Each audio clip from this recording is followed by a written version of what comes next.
disappointed in every one of you. I'm sorry, I don't mean to offend you. I'm disappointed in every one of you. I kiss you on the mouth. No, I'm not cool with that. Just, I'm sorry. One more time. I'm disappointed in every one of you. I mean, I'm dealing with degenerate animals. I'm disappointed in every one of you. Disappointed in every one of you. All right, come on. Honestly, I can't do it, man. I'm disappointed in every one of you. Let me tell you why. It's gonna be all right, Nicky. Go ahead, shoot. He just killed a little fucking man. What are you going to do about it? Yeah, because you got nothing. You don't got a thing. Yeah, because you got nothing. Lobito! You got nothing. I want to get out. I want to get out of this rat hole. I want to get online. I need BDA boxing.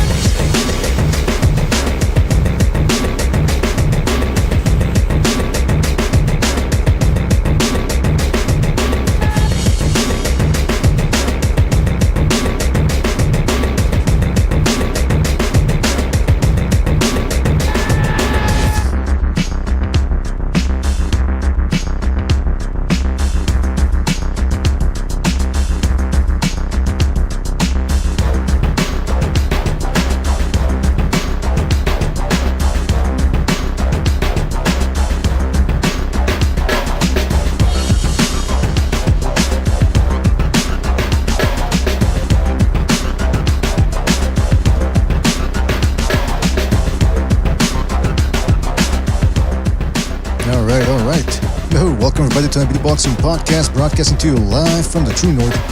It's your good friend Mr. PDA, and I sure am glad. That's right, sure I'm glad everybody could be on board for this one, fellas. In this episode, we got a special one for you. The phone lines weren't working yesterday, so we're going to be opening them today. I just checked earlier, a couple of hours ago, and they are indeed working. So we're going to be taking your phone calls, your predictions for this weekend's big fight.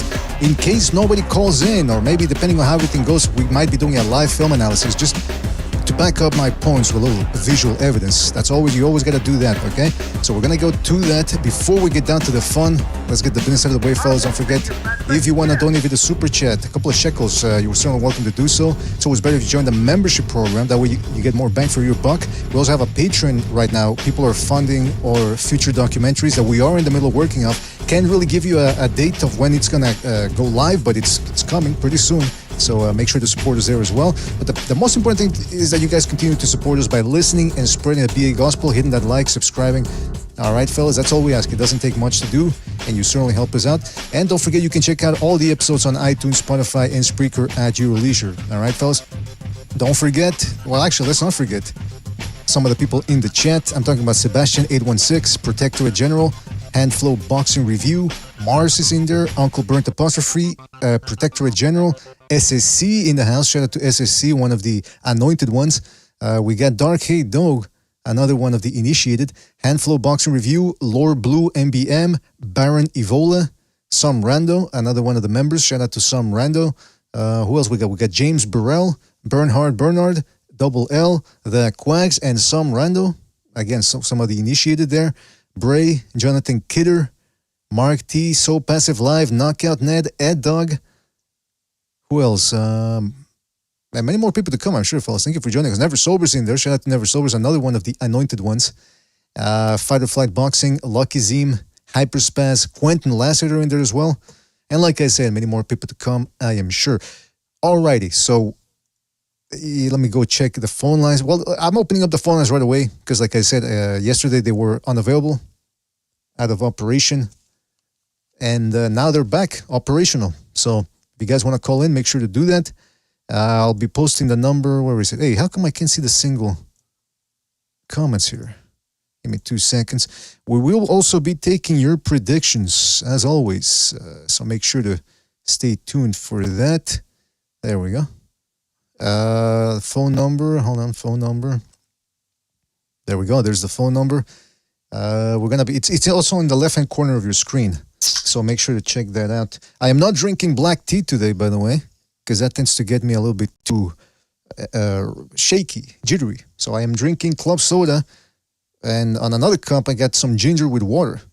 Now some people might be thinking, BDA, have you been hit by the fag? No, but it's just I don't like drinking caffeine at this time of the day. So it is what it is, fellas. And let me tell you, what a great combination this ginger and club soda is. I highly encourage you guys to drink that. Stop drinking the alcohol, the drugs, the pornography. That stuff clouds your brain, all right? The one thing that will clear your brain, ginger, club soda, and our Lord and Savior, Jesus Christ. All right, let me see if people are calling in. Somebody's calling in already. Let me go to the phone lines right now. 323, you're on the air. 323, what's your mind? I think it was going to be the first fucking call, but okay. Do you mind the language? Would you mind the language right off the bat? Just mind the language right off the bat, please. Thank you. Oh, Jesus fucking Christ. Okay. I'm sorry. Yeah, so I'm glad you're on the silver train there, Silver Mr. train. BDA. I've been trying it out for 2 weeks, and I got to say, it's pretty damn good. Not bad at all. What are you talking about? Yeah, this fight, I don't know. What's he talking about? I don't know if my excitement's going to grow. I'm not that excited about it, honestly. I'm just not. I don't blame you. But I'm still gonna buy the pay-per-view because I love to see fights anyway. But I don't know, man. It's probably going to be a stoppage by Canelo, and maybe in the middle rounds. You know, Munguia just leaves himself way too open, bro. Just way too much. I don't think he's had enough time. I mean, there's improvements, but how much do you think he's improved since that Derevyanchenko fight, too? Like, I don't know, bro. I just don't know. So I agree with you. I agree with not you. that excited That's why I don't blame you for the lack of excitement. There is a possibility, though. This is 2024. 2023, we had a string of upsets. And 2024, we've had our share of upsets. We had one 2 weeks ago. So never count out the underdog. Another reason why this fight might be worth purchasing is that Munguia, win or lose, he's going to let his hands go. I expect him to try to bring it. I don't know how long it's going to last, but I expect him to really, really try. Compared to Charlo, I don't think he's not going to run. No, that's the good part about it. He's not going to run, and just knowing that he's not going to run and he's going to be in front of and be aggressive. I think he's just going to leave himself open for a knockout.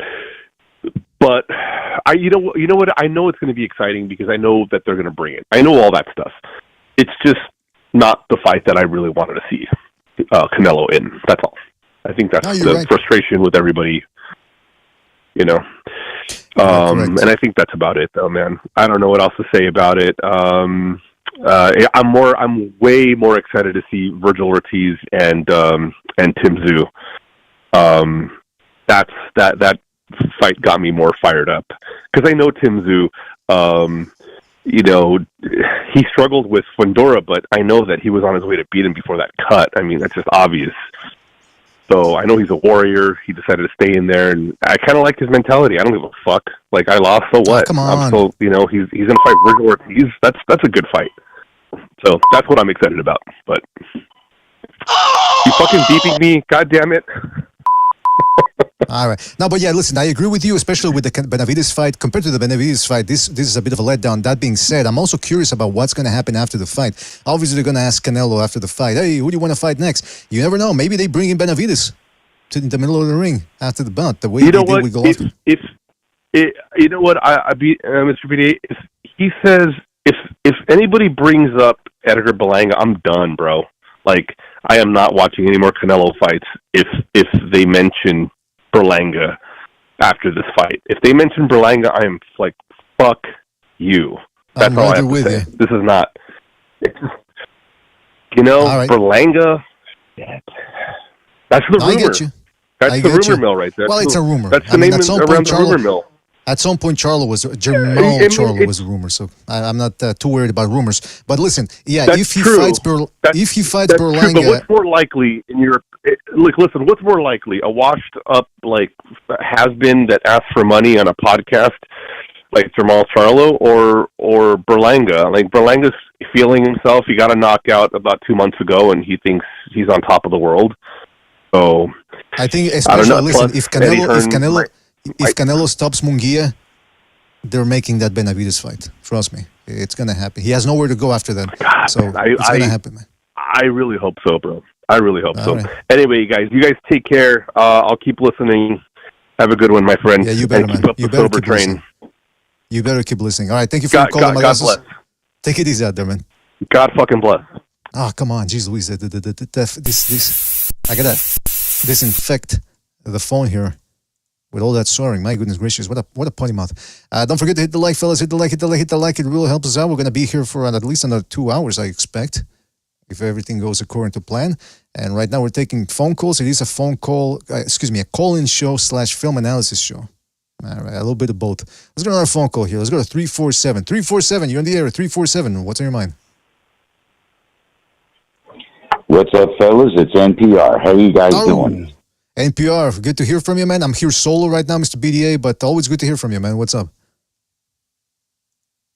I'm good, man. First, I'd like to say Christos Anesti to my Greek Orthodox brothers and sisters out there. There you go. And which means Christ is risen. So, it's their Greek Easter on Sunday. So, about this fight, I just want to talk about a few keys of what I see. Mm-hmm.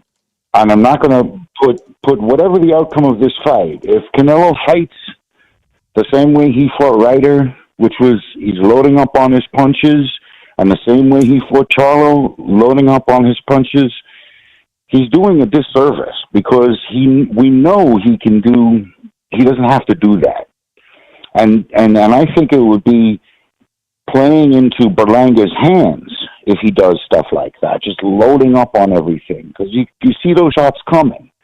I want to see the old Canelo that slips to the inside and throws over a lazy or a mid-range jab. That's the Canelo I want to see. I want to see the Canelo that fought against Danny Jacobs. That's, his beautiful head movement. He can do it. We all know he can do it. So if we get a boring-ass fight, that's Canelo's fault, because he's going to revert to that. I want to see him pick up the pace like he did against Billy Joe Saunders. He picked up his pace by 20%, and from the first round in, he was moving. As far as Berlanga goes,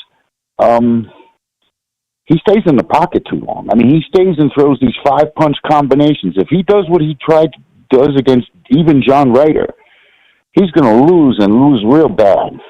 He's going to get sparked out. He's got to do something. He cannot throw those 5-punch combinations like Deverenchenko gave him fits and starts. It made me nervous looking at that fight. I rewatched it recently, and I'm like, I was actually pulling for Deverenchenko at some juncture because he would throw these lengthy combinations, and Deverenchenko would catch him in between shots. Well, Canelo's a master at that. So if he does that, then Jaime Munguia is going to get sparked out real quick. So I don't know the path forward to him. I can't visualize him winning. But I know that if he does that, he's going to lose. Having said that, I think Jaime Munguia is great for boxing. He brings the fights all the time, so I'm not knocking the guy. I just don't give him much chance to win, because even Freddie Roach has been there two fights.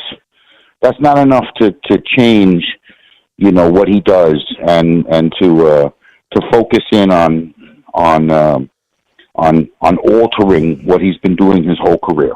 It's just not enough. So I don't know. That's about it, guys. Wait. So NPR. So what's your prediction then? Official prediction? I think that it's going to be mid round stoppage, somewhere between 6 and 9. All right. There you go. And yes, I agree with you about Munguia staying in the pocket too long. He drops his hands. He loses focus. He takes a picture, as I like to say. So that's what we're going to be watching here for. I mean, I think he takes too. One other thing. His shot selection is terrible. It's not like he's throwing good combinations. He's just throwing a lot of punches. and something's going to land. It's not like he's picking and choosing. I wish he would be just a little more. If he was a little more selective about what he does, none of that shit with Shevchenko would have happened, right? He wouldn't end up almost getting sparked out. So it's not like he's not.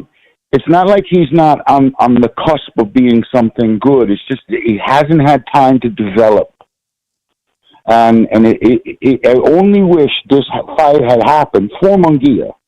If this fight was going to take place, I only wish this fight would have happened with 4 Freddie Roach fights in, where he got him to settle down, be much more selective with his shots, not throw mid-range jabs where he can get countered, and these basic boxing 101 things, Anyway, I'll see you guys later.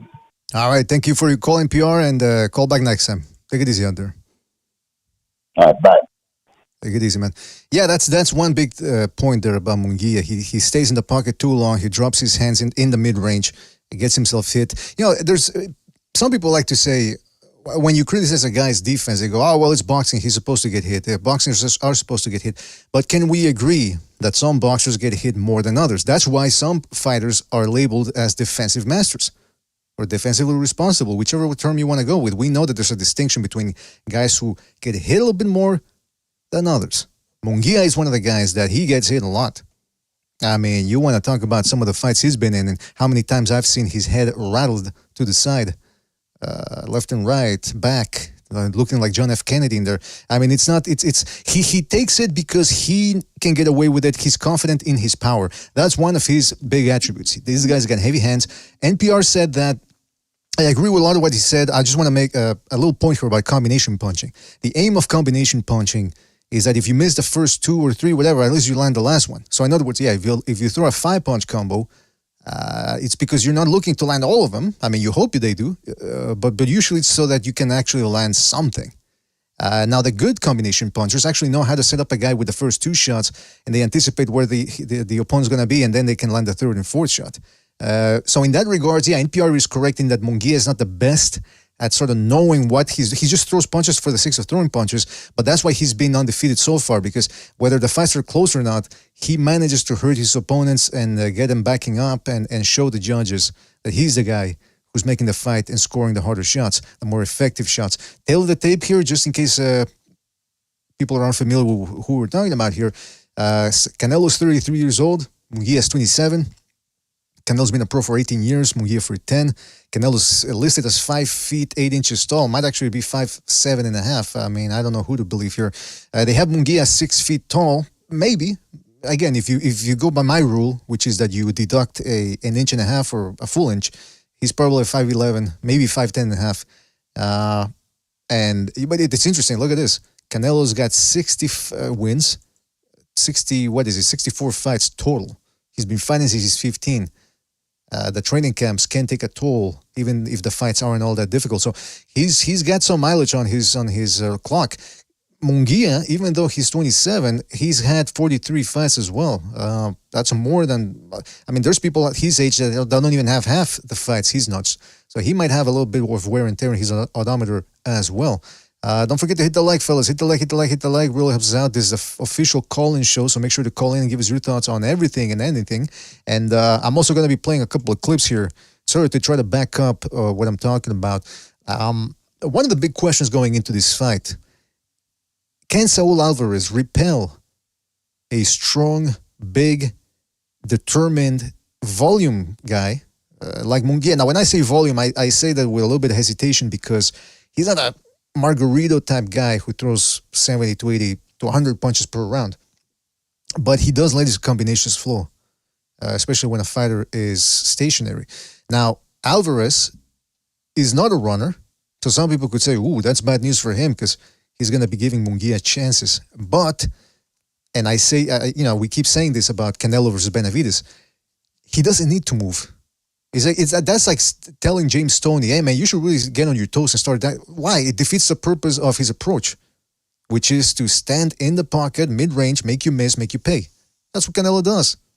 And he does it very well, thank you very much. But again, there is a danger that if Munguia has panache, he has resolve, and manages to throw 6-7 punch combinations and is willing to eat one or two from Canelo, maybe he gets some of his punches in there, maybe most of them. Again, the big question for me here is, can Canelo, does he still have the heart to get into a firefight with a guy like Munguia? Because in order to take out a guy like Munguia, he's going to have to let his hands go. That one punch at a time sledgehammer approach, I don't know if it works. I want to point out something here in regards to Munguia, because again, I'm going to be giving you the flip side. I usually give the underdog a lot of chances. And I'm always looking for things to give to the underdog. So, but with Munguia, we can pretty much tell that he's a lower tier fighter than Canelo. I think that's safe to say. Now, in the history of boxing, yes, we have seen guys that aren't supposed to win pull off the win against an all-time great, and then they never managed to beat another one. Vicente Saldivar, I forget what was the name of the guy that dropped him and stopped him. He was a guy that never really did anything. Or was it Saldivar or was it Becerra? I think it was Becerra. It was a guy, Becerra was one of the all-time greatest Mexicans of all times, and he lost to a guy that never went on to do anything. But he managed to beat an all-time great. So sometimes, hey, you never know. I'm just giving you a historical background here of what can happen. But if you look at Munguia's record, he was actually looking good against Gary O'Sullivan and against Liam Smith. He looked sharp. His combinations were flowing. Against Adam Ali, obviously, too, when he dropped him, he looked much bigger than Ali, but hey, he got the job done. But then when he fought Takashi Inoue, strong guy, Munguia would throw his shots and overshoot the distance, and he would fall in clinches. And it was just a sloppy fight. Then when he took on Dennis Hogan was running around the ring, but Munguia couldn't cut the ring off. It was a very lackluster fight. Then they put him in there against guys like Patrick Alotti, Gary O'Sullivan, Turano Johnson, Sedemeta. I mean, none of these fights, at least he beat him up. But none of these fights, you never went into any of these fights thinking, oh my God, this is a 50-50 fight, or even 60-40. Gabriel Rosado in 2021, that was an interesting fight because Rosado was coming off that upset win over Beck the Bully. But then again, Munguia went 12 rounds with the dude. Now, Gabriel Rosado here, that was a peak Rosado. Now, this was a Rosado who'd been in there with monster punchers like Lemieux, Golovkin. He'd been in there with Julian Love, Kid Chocolate. What was his name again? The New York guy. I forget his name. He'd been in there with Charlo.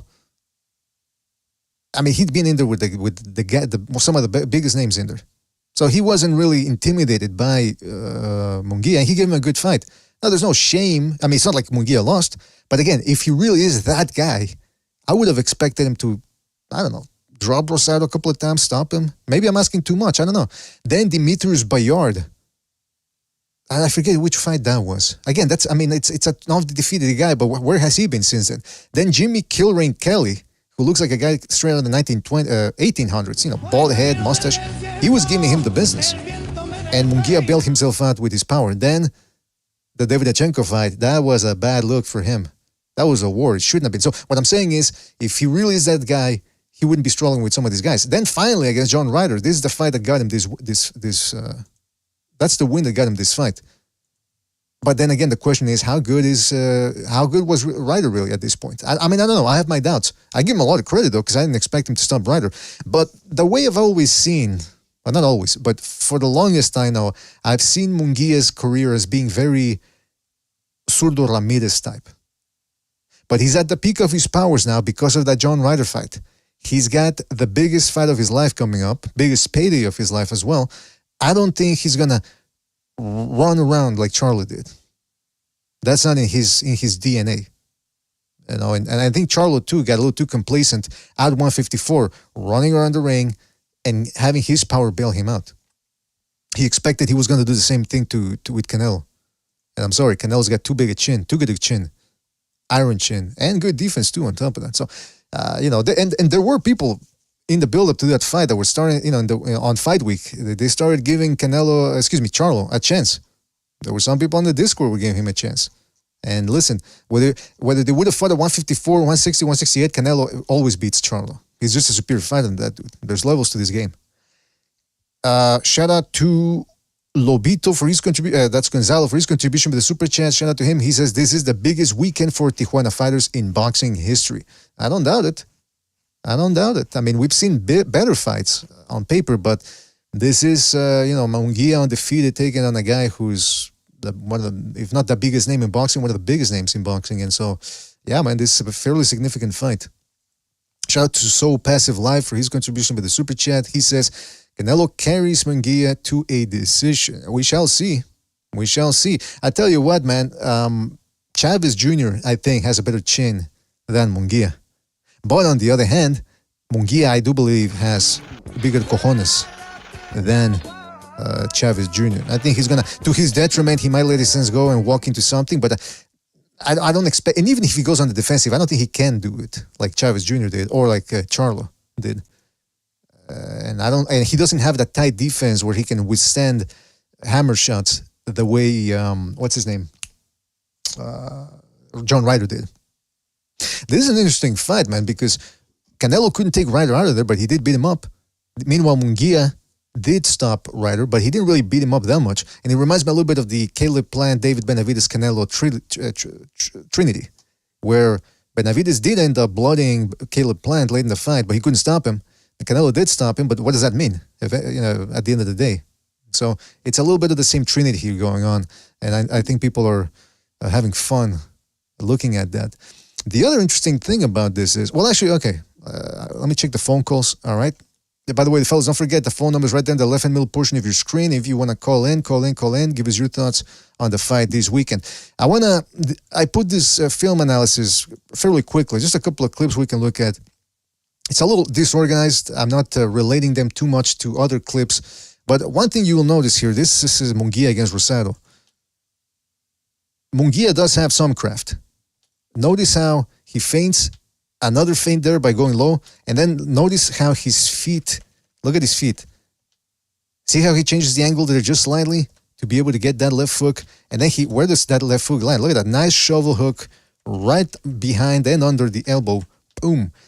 And then the left uppercut right away, and then he tried to go in there with the right hand. So Munguia does have some craft. If you compare his performances, compare and contrast his performances from just 3 years ago, you shall see that he has indeed been adding wrinkles to his game, especially since he's with Freddie Roach now. I mean, you can't not learn something from that dude. So let's watch that clip again there. So you see he punches in bunches, which again, against Canelo, could be his undoing, but we shall see. Now, see, that's one thing I don't like. That's to NPR's point. Wide left hook. I understand what he's doing. He's throwing this to sort of get closer, maybe throw another left hook to the body after this. But he walks right into a jab. And his right hand is low, too, on top of that. Rosado, he's a veteran at this point, highly seasoned journeyman, gatekeeper. He sees it coming. He says, thank you very much. Full-fledged jab. And look at how, that's the other thing I don't like, how Munguia reacts to it. He doesn't continue barging forward and taking it. His chin, I suspect, isn't all that tucked in. And so the impact is much more than it really should be. And see how he has that slight little jitter react, like, he's leaning back. There's nothing he can do from this position. He can't counter. See, he has to reset to get back in position. And by that time, Rosado's already slinking away. So he doesn't react well to punch. He didn't react well to that punch, and Rosado's not the biggest puncher with his left hand. He can crack with the right hand nowadays, but not with the lead one. He took that, and again, I didn't like how Munguia reacted to that punch, and guess what? Canelo's an underrated puncher at this point. Why do I say that? Because by virtue of the fact that he went 12 full rounds against Golovkin, against John Ryder, and against Charlo, people are under the impression now that he can't hurt his opponents. But I got news for you. He hurt Golovkin to the body in the rubber match. He beat up John Ryder. He put him down at least as well. And he had him hurt a lot in the 9th round. And he dropped Charlo. So the guy can crack. It's just these guys are going on the defensive. Now, I do agree with the criticism that he should be stringing combos together. He seems to be under the impression that if he lands one shot, he's going to get people out of there. And that's not usually how it works anymore. Somebody should get that message to Canelo, but he's too set in his ways. That approach started against Kovalev in 2019, and he hasn't stopped it since. And I don't always like it. It's been effective, but will it be effective against Munguia? That's the big question right there. Shout out to Never Sober for his contribution with the super chat. He says Canelo will end Munguia with a left hook. Did Never Sobers give his official prediction? I don't see it. So, okay, so Sobers, we might, you obviously you'll get a chance to clarify it later, but for the moment, I'm going to put you down for Never Sobers here. What's he saying? Canelo stoppage via left hook. That's how we'll leave it at there. By the way, somebody in the chat was saying that what Rapid made Never Sobers. I disagree. I made Never Sobers. Without me, he'd be nothing. Shit, I'm trying to find the quote here that I have. You fucking weasel! No, that's not it. Like, bro, you going too far, dog. I'm looking for my Robert De Niro quote from The Untouchables. Anyway, shout out to Never Sobers. Really appreciate it. Thank you for your contribution. So Passive Lie says, don't forget my prediction. What is your prediction? I don't even know what it is, so Passive. Make sure, okay, I'm not gonna watch any video for the moment, but I'll keep my eye on the comment section. So give us your prediction there, So Passive. But I can't be taking down predictions from everybody in the chat, otherwise we're gonna be here all night. Call in if you wanna give us a prediction. In fact, we get a phone call right now.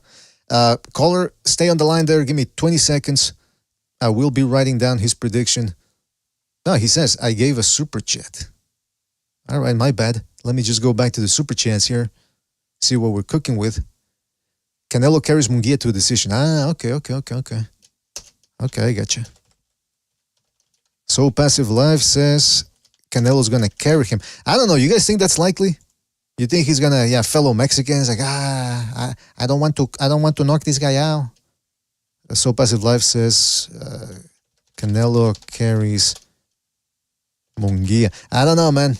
Hey, you never know. Stranger things have happened. At this point in my life, I don't discount anything. Shout out to everybody in the chat. Don't forget to hit the like. Really helps us out. Let's go to a phone call here. Let's go to 410. 410, you're on the air. 410, what's on your mind? What's up, buddy? How you doing today? Oh, what's up, man? It's been a while. No, buddy. Cool, yeah. This is going to be a good fight. This has the potential to be a hell of a fight. Way better than what initially seemed to be the consensus view.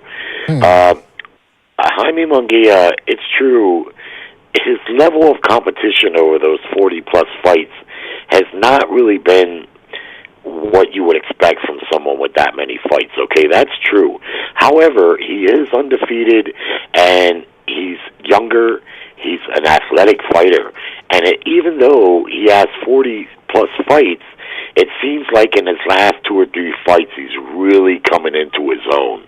He's really coming into his prime. And Canelo, I've been a Canelo fan since I learned about Canelo, but I'm one in the crowd that says he's slipping some, and it's natural. He's got 65 fights. He's been fighting since he was like, I don't know, a little kid. He's slowing down.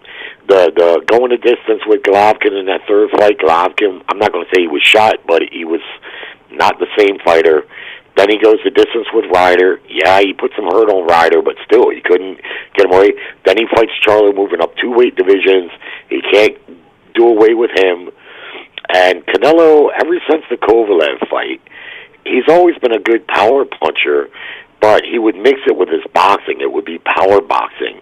Now he just loads up. He loads up. That's why he couldn't do nothing with Charlo. Charlo took a knee. He really wasn't knocked out. He took a knee. After the fight, he didn't have a scratch on him. And Canelo was gunning for him the whole fight. It's going to be a tough fight. If the fight ends in KO, it'll be Canelo. If it goes to the decision, it'll be Munguia. Whether he gets the nod or not will be, determined. But I feel like he's going to have a problem with that activity. And if he loads up on his power punches, all Jaime's got to do is be a little bit more defensive than what he typically is. Don't get involved in wild exchanges. If you exchange a little, that's one thing. But if he's a little bit more defensive and he keeps his punch output, long night for Canelo Alvarez. I agree. Yeah, that's a good point. But that's the big if. Can he tighten up at this stage in his career? Does he have the chance to get educated at this point? This isn't school. You know, that ring ain't school, man. He's gotta tighten that up beforehand. So we'll see, man. He's not entirely defenseless, but his style is offense. He gets hit largely because he's one of them type of fighters that he'll take shots to get his shots. He could be more defensive if he wanted to, but it's just not his style. But I think in this fight, if he's just a little bit more defensive, especially in crucial moments, you see what I'm saying? You know what I mean? It's going to be in moments. He's going to get hit. I mean, these guys are going to hit each other. It's going to be a hell of a fight. All the Mexicans, and all the bravado that's going to be. It's going to be a good fight, if nothing else, regardless of who wins. I'm not. Let the best man win, as far as I'm concerned. But I'm just glad it's not Charlo, because that would be a horrible fight. Yeah, hopefully we don't see him again. All right, Jerry. Well, listen, thank you for your call, and call back next time, right, man? Take it easy. All right, thanks, buddy. Thank you, thank you. Yeah, that's a good point, though. It's. I mean, I can see a scenario where Canelo just hits him with these sledgehammer shots, and Munguia goes on the defensive and grows weary. But I don't know, man. I mean, he was getting ripped up with combos from, say, Davidenchenko, and he was still swinging with the dude. So he's got balls, man. And that's interesting. Bucho put it very succinctly about Charlo. He said, it lets you know everything you need to about the state of undisputed. Because a lot of people are like, man, he was undisputed. Yeah, but ultimately when he was up against Canelo, he took his loss, and we haven't seen him since. Now, I don't know if that's because of he's with the PBC's corporation. You know, that's the way they do it over there. You lose your one big fight, and then, hey, we'll see you in a year and a half. I mean, I don't know, but Charlo, it definitely seemed like that by the time he stepped up, he didn't really want to go for it, and one punch at a time from him. And that's why, when people go, well, Canelo's just shooting one punch at a time. That's a stupid approach. That's unconventional. That's primitive. He makes it work. Charlo was on the back foot one punch at a time, and he couldn't get it done. So this, Gonzalo said it when I was questioning Canelo's approach. Gonzalo said, well, listen, all these back foot bitches get praise when they're running around the ring, one punch at a time, clinching with the help of the referee. But when a guy like Canelo does it coming forward, one punch at a time, but coming forward, it's primitive, it's rudimentary, he's regressing. I mean, I don't know. He's got a point there. By the way, fellas, don't forget to hit the like. It really helps us out. The phone number is right there in the left and middle portion of your screen. Let's keep going then here with some of these clips that I wanted to show you. Again, we're just taking it little by little here. Depending on the clip, we're just shooting from the hip here. Hey, what the? How come it's... Oh, excuse me. I get that's the wrong window right there. All right, here we go. So, yeah, okay, so he's got a bit of a... Again, this is just him. Look at him here. Just walking with... He's in range. He's in Rosado's range. He's got his hands down. And then by the time he puts him up, there's a big wide gap in his guard, and he takes a flush jab. And here you see that Canelo, against Charlo, that jab is still operational. Canelo has an underrated jab. Again, it's because he's been content with throwing one shot at a time, but when he jabs, look at that guard. See how he's not telegraphing it at all. He's shooting it from the guard, from the normal stance here. See that? It's very difficult to read that jab. It actually, he was actually doing very well against Golovkin in the third fight, jab for jab. It wasn't really working out in the second fight, in the rematch, but he certainly put together a couple of jabs in there. So we shall see. Hold on a second. All right, so there. But again, this is what I like from Munguia: combination punching. If Canelo is gonna do that, what Rosado is doing here. Of course, he does it better. He does it in a more sophisticated manner. He moves a little bit more. He counter punches off of it. He moves the waist too, as we're gonna see later. But this is what Munguia is gonna have to do. If Canelo gives him the earmuffs, hey, throw some combos. Yeah, you're gonna get. Listen, here's the point that I want to illustrate, or emphasize rather. Munguia from the mid range, long range, he ain't outboxing Canelo. Maybe he will. I don't know. But I so far, I've never seen him outbox somebody as good as Canelo. It's always by going forward, throwing combinations, having his power do the job, or the majority of the job. I think it's going to have to be the same thing here. He has to let his hands go. You're going to get hit either way against Canelo. But this is the biggest fight of your life. This is the biggest payday of your life. You're fighting in the big. Don't lay a dud and an egg the way Charlo did. But again, see here how he... Okay, that jab to the body, by the way. That jab to the body against a guy like Canelo who keeps his hands up, it could pay dividends. We're going to take a look at more clips like that later. Then he gets hit with a jab right there. There you go. See him. See how he comes in? He telegraphs it. Look at his jab and compare it to how Canelo was. Actually, no, it's not that bad a jab, but everything else, he's opening himself up. See how wide open he opens himself up? He takes this big leap from too far away to try. He's loading up on the right hand. Okay, I give him credit for that, but that right hand is low. Chin isn't really fully tucked. He takes a good jab. Rosado ducks under it, slightly moving away from a slight different angle, and he leaves Munguia, look at that, off balance. You can start seeing some of the slight deficiencies here from Munguia that will cost him against a guy like Canelo. But again, those combinations and that left hook to the body. Canelo does a good job of blocking those body shots, but you never know, man. Look at that. See that? He's got underrated hand speed, Munguia.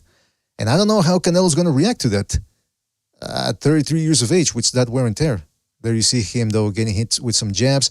He got hit there with a good right to the body, a right hook that you could see he good for him, catch and shoot there, as Paulo Malignaggi likes to say, but he missed a little too slow, but at least he got the reflex down. But that body shot there, that's what Canelo's looking for. He throws those sledgehammers downstairs. They hurt, even though there's no liver on that side. Nevertheless, they hurt. They make a guy take notice of it, and then it distracts them from what comes next.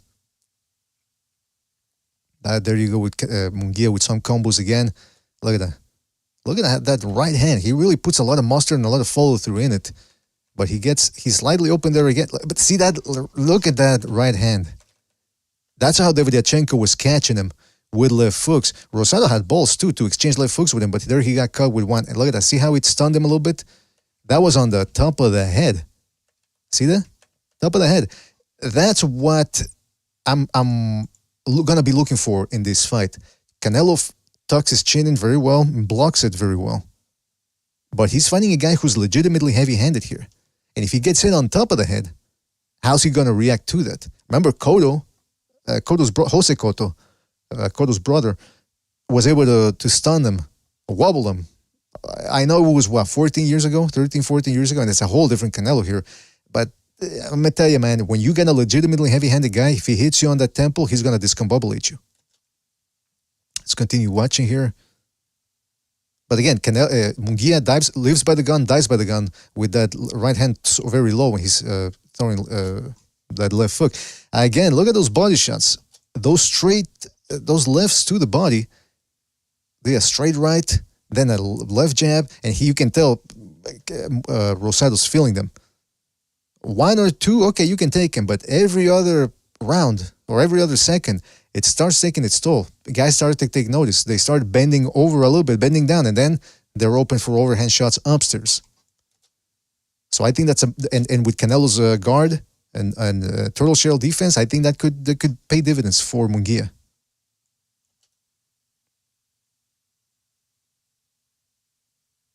He hits another flush jab there. Good left hook right there. See these combinations? I'm telling you, this dude has good hand speed. Look at this. That left hook to the body there. I'll tell you why it looks so quick, this combination. Because he's already throwing the next shot as soon as the other one lands. So he hits the jab there. And this is what I'm talking about, by the way. This is important too. He's going to be catching shots coming in. But this is what he has to do. Okay, eat a shot. Don't step back. Don't be scared. Don't get shocked. Keep throwing shots. He throws that right hand. Immediately, as soon as it lands, he's already putting his weight down on the left foot and bringing that semi-uppercut up behind the guard. And then see, as soon as it lands, see that? Split second, he's already throwing the right. So that's two flush shots. I don't care who you are. You ain't seeing that shit coming. See, caught Rosado by surprise. So this is what he has to do against Canelo. Make him feel old. Make him wonder, do I still have it to go to war against a guy like Munguia? Now, the problem is with Munguia, again, look at this. They're trading uppercuts, and he just stays there. Hey, how come I didn't slow this one down? Anyway, this is one of the big mistakes he makes. Excuse me, and he was making this throughout the fight. See that? They both traded uppercuts. He got clipped there a little bit. He goes down. He's got the left arm on the right position to block body shots, but he should be pinning that chin more against the left shoulder and be ready to roll with it. He's not. He's just standing there, coming up, complete. There he started rolling, but just the chin, which again proves my point that he should be tucking it in next to the shoulder, but he's not. And then boom, look at that. Yeah, he rolled with it, but there was a lot of follow-through from Rosado there that caught him flush. Those are the type of shots that could severely hurt a guy. Good for him for taking it, because Beck the Bully couldn't take that right hand. But again, this is something that Canelo's going to be watching out for. Good combinations right here, up and down from Munguia. Combination punching is his strong suit. It's his best bet here if he wants to win that fight. But again, look at this. See that? What I was some of us were talking about this, some of the callers too, taking a snapshot. He lands that overhand right, and then he stays there. Look at this.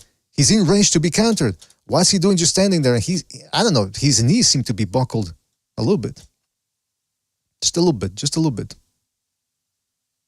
But again, look at that combination punching. This guy's got balls, man. He gets hit, he comes right back with something. Starts to the body, ends upstairs. Look at that. And I know Canelo's going to make him miss. I mean, look, if Canelo could make Bivol miss, he's going to make Munguia miss. But if Munguia lets his hands go like this with this type of torrent, he's going to land something. Now, see, again, did I slow that down later? Yeah, look at that. Boom, boom, boom. 2 shots. So he starts out right uppercut, and then he ends with the left hook. The follow-through brings him into a bit more of a bladed stance. But Rosado, he keeps going forward, so he changes the angle a little bit. And Munguia is trying to do that as well. He's trying to reset on the same angle. But look at his left hand, his left arm. Okay, are you going to roll with it or not? He's not sure if he wants to throw one. You see that the stance there? It's almost if he wants to load up on that right hand. But he's way too close to Rosado. By the time he decides, okay, I'm going to throw it, guess what? Rosado's already throwing it. Boom, flush shot. And that hurt him. Again, he's getting hurt by Gabriel Rosado here. You're telling me Canelo can't hurt him? Especially if one thing Rosado wasn't doing in this fight was working in the body. If Canelo tenderizes Munguia's body, I can see him sending him up for a big shot upstairs. Look at that weak 1-2 there. I know it's late in the fight. He's been throwing combos, but look at that. Now he's telegraphing that jab. See that? See how he's stepping forward and retracting the left a little bit? Miguel Cotto used to do that too. And that's a rookie mistake there that some people do. Because they feel like they have to load up on the jab, so they pull it back a little bit before throwing it. Sort of like cocking it. And guys can see it, and Rosado's already seeing it. See that? He parries it, and then he rolls with the right hand. That ain't gonna get it done against Canelo. This is Rosado walking Munguia down. I think, oh, by the way, that's what I wanted to get at there too. I think that's what Canelo's gonna do. People were, some people were wondering, can Canelo move around the ring against Munguia? Can he still get away from the power? I don't think he's going to want to move around too much. He's going to do what he's been doing to strong guys like John Ryder, and that's pushing them back. That's what he's going to try to do. Fellas, don't forget to hit the like. This is the official call-in show, so make sure to call in, give us your predictions, your thoughts on this fight. Right now, we're just watching a little bit of a video to sort of illustrate what it is that I expect could happen from both sides. The keys to victories for both guys. Rampax Trucking Company says, America, where the women are women and so are their men. Come on. Shout out to Leo Vasquez, who says, Canelo learned from Mayweather, get him while he's still an above-average prospect. Well, I mean, hey, listen, Munguia's 27 now. He's a contender. Unknown says, Rosado's a punching bag, bleeds everywhere. Yeah, I mean, I wouldn't necessarily call him a punching bag, but, I mean, it's a guy that Munguia should have beaten. It was expected of him. The Quack says, I see an overhand right in Munguia's future. So do I, the Quacks. So do I. And I see some sledgehammer right hands to the body as well. So that's what's going to be. I think that's what's in the menu for that fight. Let's go back to the clip here. So I think this is what some of what Canelo's gonna do, just sledgehammer and just walking. I mean, I want to see how Munguia fights going back against a guy like Canelo. But then again, look at these combinations. Look at this. He's moving the head. Okay, good for you. But then he tries to throw an uppercut here, but the left hand is down. Like usually you do this when you know the guy is not in a position to counter you with a right hand like this. Or you throw a short right to the body and then get right back into this position so you can roll with the incoming right. But he's not. He's loading up, and then look at how he got caught there with a big right hand. And you can see that caused him to stumble a little bit, but he's got a chin on him, let me tell you. And he's got balls because he comes right back. Look at this with this combination. Again, a little rudimentary, that combination, but effective. Because he let the judges know, okay, the guy got hit with one shot, but he came right back with a combo of his own. He's stealing the play from his opponent. And at this stage in his career, if Canelo lands one shot and then Munguia returns fire, a 7-point salvo, is Canelo in position, or does he still have the wherewithal to say, okay, you trying to take the play away from me, I'm going to take the replay back away from you, the way he did against Golovkin in the rematch. Can he still get into that type of... Because let me tell you, when he fought Bivol, I should have included those clips, he got very tired near the end. And he was throwing one punch at a time, and he still got exhausted. So what's going to happen against Munguia here? Now, one thing is, here you see... Again, see that? This is against Davidenchenko, and Davidenchenko was taking just a couple, see that, little steps back, and he's making Munguia overshoot. See that? Munguia is throwing it from too far away, and no, Davidenchenko's not running away. Well, there he's a little bit, but then you see here Canelo against Jermall Charlo. Look at this. Look at that tight defense, and he's taking just little steps back. That's why people don't seem to grasp. They go, "Well, Canelo's got flat feet. Canelo doesn't move, or he's got his feet are done. His knees are shot." You don't need to be jumping up and down and doing backflips when you can have his type of guard, his type of body, upper body movement, and then just take slight economy of movement. Economy of movement, people. That's the name of the game here. But okay, look at that. That's what I'm talking about here. Canelo's got a good chin. He's got a tungsten chin. He's got a good defense. But if he leaves his top of the head open, and look at that left hook there from Munguia. He didn't load up on it. Let's take a look at that again. See that? Let's take a look in slow motion. That was he just uncorked it of the stance. Didn't load up with it with the right hand, didn't step in, just caught him on top of the forehead. And Davidenchenko's got a big old melon Frankenstein monster head. And that melon couldn't handle it. That dome got rattled. I suspect Munguia can do something like that to Canelo. Okay, let's go back to a couple of minutes when I told you that when you saw Munguia throwing straight shots down the middle to Canelo's body. Chavez, who had no balls in this fight, was doing it early, and you could see that it pushed Canelo back. Now, of course, when you do this, you're opening up yourself up to a Canelo counter. But if you mix your shots up, if you can throw some feints in there, you can distract Canelo with those shots, and then come upstairs. There he tried to see that the classic Julio Chavez combination, left hook, right uppercut upstairs, and then following it up with a left hook. Now you can't really see it from this angle, but you can tell that Canelo, contrary to Rosado, see how Rosado, when he would fight Munguia, he would have the earmuffs up, but then he would bend, he would lean over. But Canelo, what he does is he leans back. And see that elbow? See how he's tucking it down right there. He's got very good defense downstairs. Why am I replaying this? Okay, whatever. This is the little success Chavez had was when he let his hands go.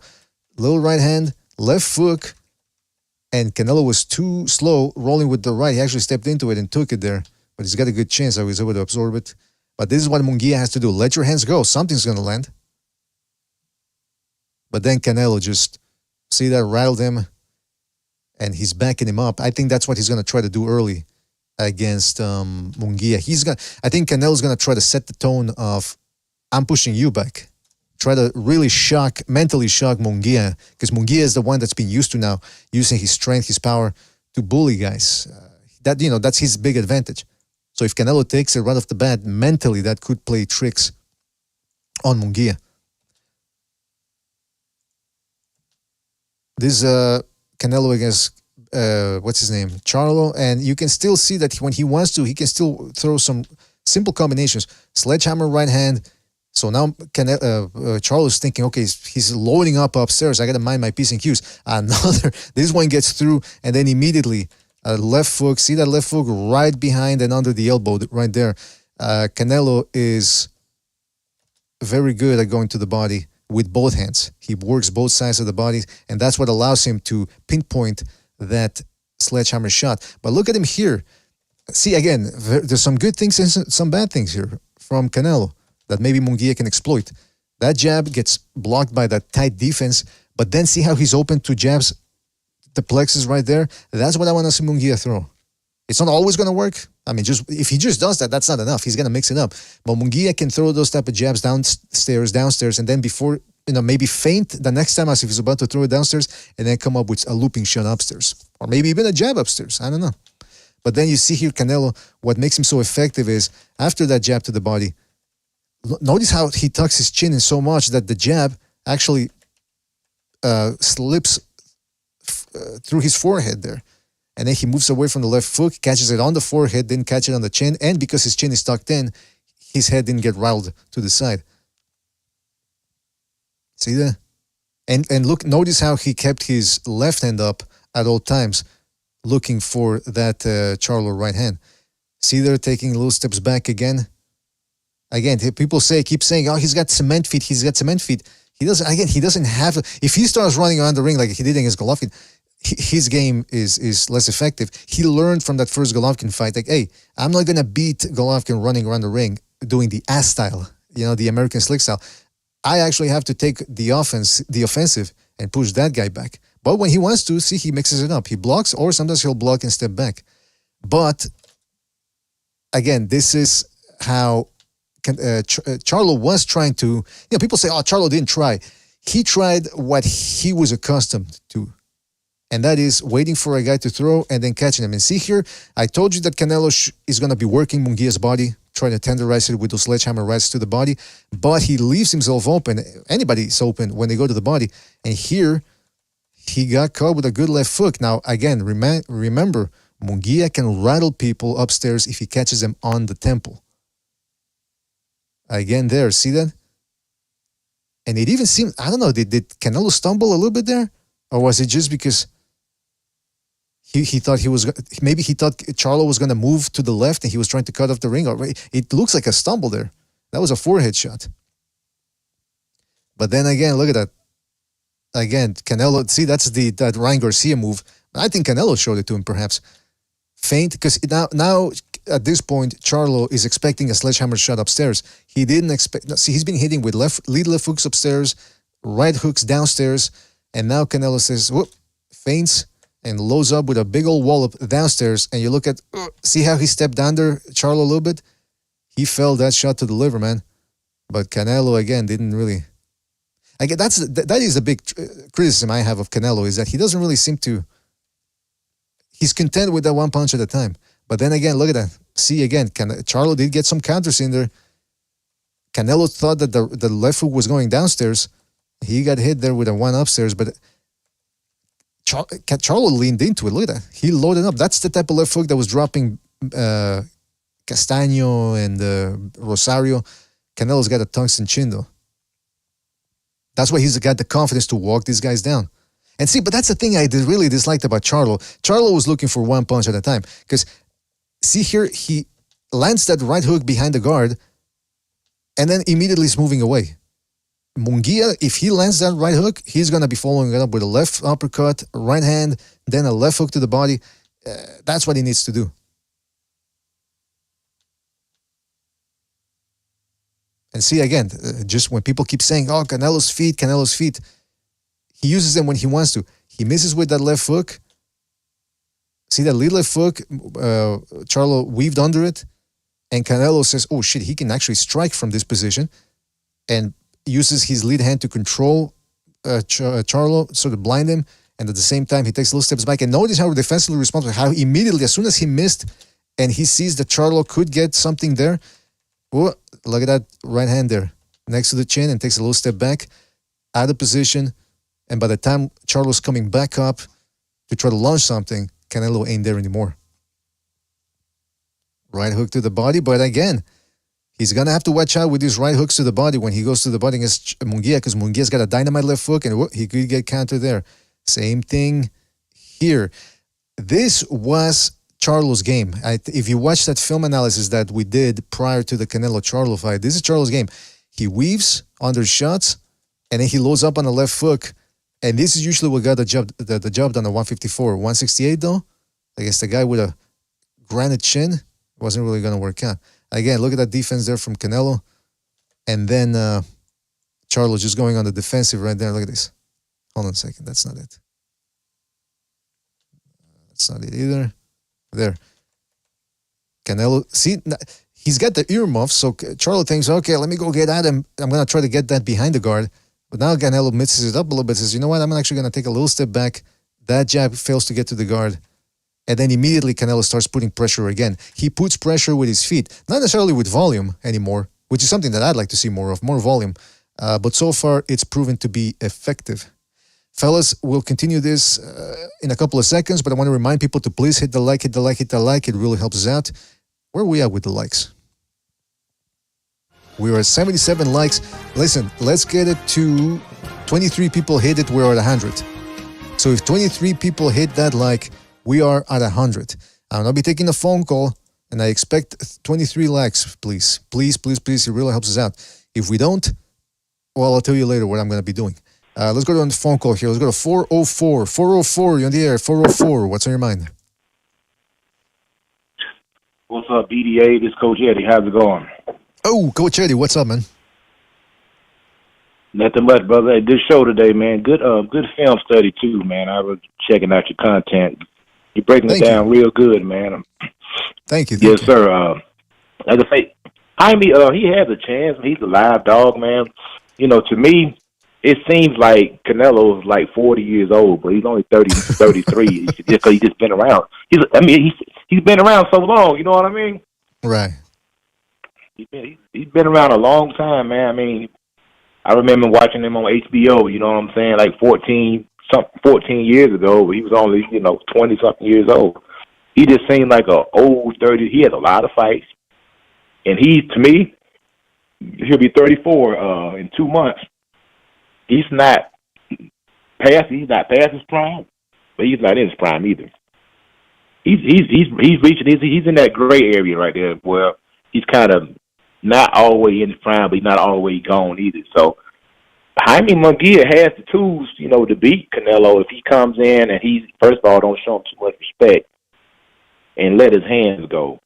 That's Canelo's biggest kryptonite is when people, throw a lot of punches at him and you can keep him on his back foot. That's how Bivol was able to, to get off on it. Bivol didn't really use his power game.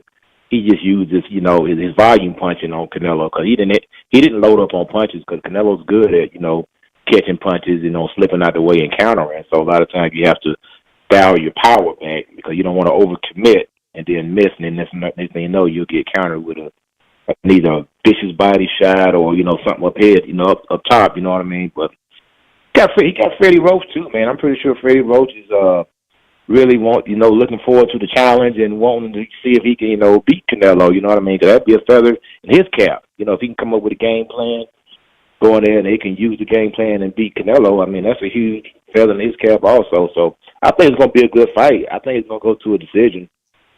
Hard to beat Canelo on the cards, though. I mean, if it's a close fight, it's going to go to Canelo, no doubt. So Munguia is going to have to go out there and really have to put his stamp on it, you know what I mean, and to show that he's the winner. But like I say, it's a good fight at the end of the day. I expect a competitive fight. So if I write down your official prediction, I'm writing down Canelo decision, competitive fight. Yeah, because like I say, you're not going. You're going to have to do a lot to beat Canelo on the scorecards, man. I mean, look at Bivol. I mean, he did a lot, and he barely squeaked by. You know what I'm saying? It's like You may. I mean, I'm just calling a spade, strike, a ball, a ball. I mean, if beat Canelo on the scorecard is tough. Unless you have to really go out there and put a whooping on him. And I've never seen anybody put a whooping on Canelo. I'm gonna keep it all the way 100. Never seen anybody put a whooping on him, so it's gonna be tough, man. Never seen Canelo get knocked down. You know, so I mean, the chances, we're going to a scorecard. I'm gonna go with Canelo by competitive decision. All right, I got that down there, Coach Eddie, and we will be doing more shows later on during the week. So if you want to tweak that prediction, you're still welcome to do so. In the meantime, thank you for. All right, man. Thank you for your call and the call back next time. All right, take it easy out there. Yes, sir. Mm-hmm. And that goes for everybody, by the way, that if you want to tweak your prediction near the end of the week or still on the... Listen, I don't know if we're going to be doing a countdown show on the day of the fight. There certainly seem to be popular, so we might be doing that. We're certainly going to be doing an open lines Friday, I believe, after the weigh-in, and then on top of that, a countdown show. So you will be having time, or the chance, rather, to do that. We're at 96 likes. Let me tell you, we got more phone calls, but if I don't see it at 100... I'm going to have to do something drastic here. Please hit the like. Hey, 424, you're on the air, 424. What's on your mind? Hey, man, can you hear me? Yes, I can hear you, 424. What's up? Oh, okay. Hey, so I have Canelo by, to be honest, by stoppage or knockout, to be honest. I think this fight, I know people are saying, well, this guy throws a lot of punches, Munguia, whatever, blah, blah, blah, but I see Munguia get hurt by not really good fighters, to be honest. I've seen him get hurt. I've seen him. He doesn't have good defense. He's like a piñata. You can hit him 1,000 times. And I don't think he's ever faced a caliber of Canelo, So Canelo has power. I don't even think he's going to hurt Canelo. I seen Triple G hit Canelo right in the chin, and Canelo still kept on coming forward. So, I mean, Canelo has like one of the best chins of boxing I've seen like in the past 20 years, to be honest. So I see Canelo pretty much beating Munguia. It's going to be competitive, but I think Munguia's going to slip up, thinks he has him, and Canelo's just going to, Canelo's a natural counterpuncher, so I think Canelo's going to easily counter him, to be honest. Interesting prediction right there. What do I write down as your name for this prediction? You can put Jesse, if you want. Jesse. All right, Jesse, I got you down by Canelo by stoppage. Anything else you want to say before we move on? No, that's it, man. That's it. All right. Well, thank you for your call. Thank you for your prediction, and call back next time, all right? Take it easy out there. All right. Thank you. Bye-bye. Thank you. Hey, listen, we're past 100 likes. Shout out to everybody for hitting that like. Really appreciate it. Now I can't do what I wanted to do. I can't fulfill the thread, but we'll get back to that. We'll get back to that with the likes. We're still not done with it. But shout out to you guys. Thank you very much. Let's go back to the phone line. 706, you're on the air. 706, what's on your mind? Hey, Mr. BDA. I got to tell you, it kind of feels good that if Canelo loses, it's going to be to, another fellow Mexican and not like a colored boxer, because that's the real that's situation. I hate when Monday comes and a Mexican lost to a black. So the fact that it's going to be, a Mexican versus a Mexican, I mean, come on. I'm putting up the disclaimer, by the way, there, Soothsayer. But keep going, man. Oh, yeah. So, I have 50 big ones on Munguia because there's just something about, the whole Freddie Roach thing being his coach. And come on, you saw him and Rosado, that fight. I love that highlight, that entire fight. They were throwing madrazos. When you say you put 50 big ones, are you talking pesos or dollars? Break it down for us. $50. $50. Okay, so what's your official prediction then? You're saying Munguia, but what? Decision, stoppage, or? Seventh round knockout. Whoa! Soothsayer, break it down, man. Here, I got to listen to this.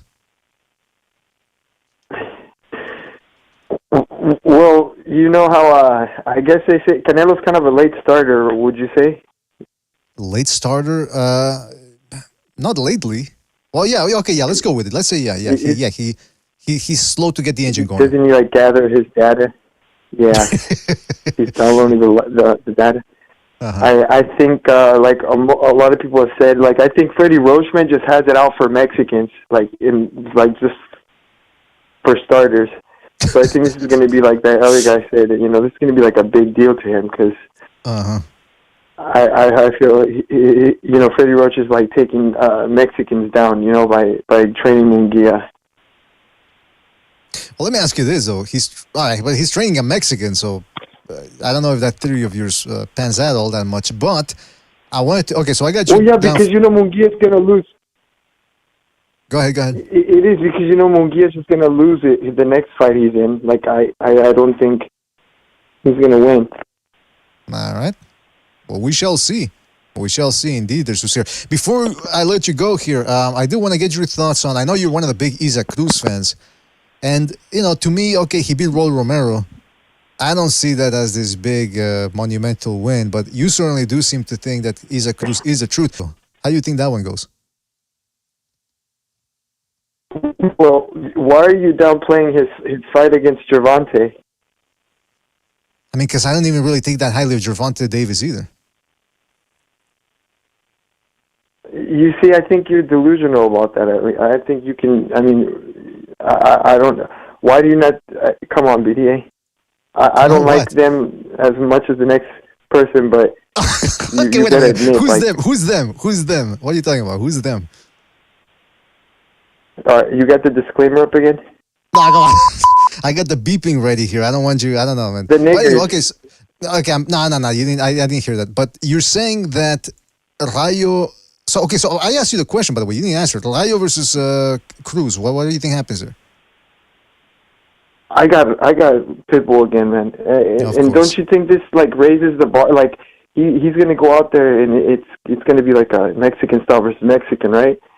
I see Rayo getting knocked out again. I don't really see Rayo having the standard Mexican style. I mean, he's got a bit of a weird upright counterpunching style with his. I mean, I don't know. We'll see, man. We'll see. He definitely keeps his chin up in the air, so that will invite Isaac Cruz hammer shots. But anyway, listen, Suits here. We got to move on here. Thank you for your call and call back next time, all right? Thank you for the coverage, man. Thank you for the coverage. All right, no problem, man. Take it easy out there. I'm glad I got that beep right on the money right there. I think it distorted some of what he was saying. And by the way, I'm legally I'm covering my ass here. I didn't hear everything he said, so don't come at me with anything. Fellas, don't forget to hit the like. It really helps us out. The phone number is right there in the left middle portion of your screen. Right now, this is the call-in show, and we're looking at a little bit of video here to sort of illustrate some of the things that I'm talking about. So right now, we're getting to the Canelo thing. Wait a minute, news. What is this? And hold on a second. Where is it? Again, I do think that if Munguia has a chance to win, I could see him weathering the storm from Canelo. I could see Canelo getting tired and Munguia keeps on pressing. Or I can see Canelo walking Munguia down, having him on the back foot and wearing him down and eventually scoring a stoppage.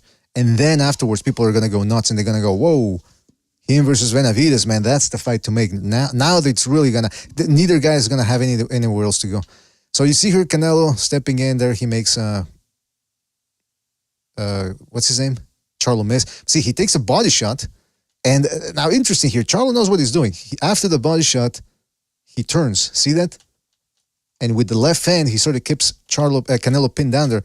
The jab gets through, but then immediately Canelo, he eats another little jab there, barely because his chin is tucked in, so his head doesn't get snapped back.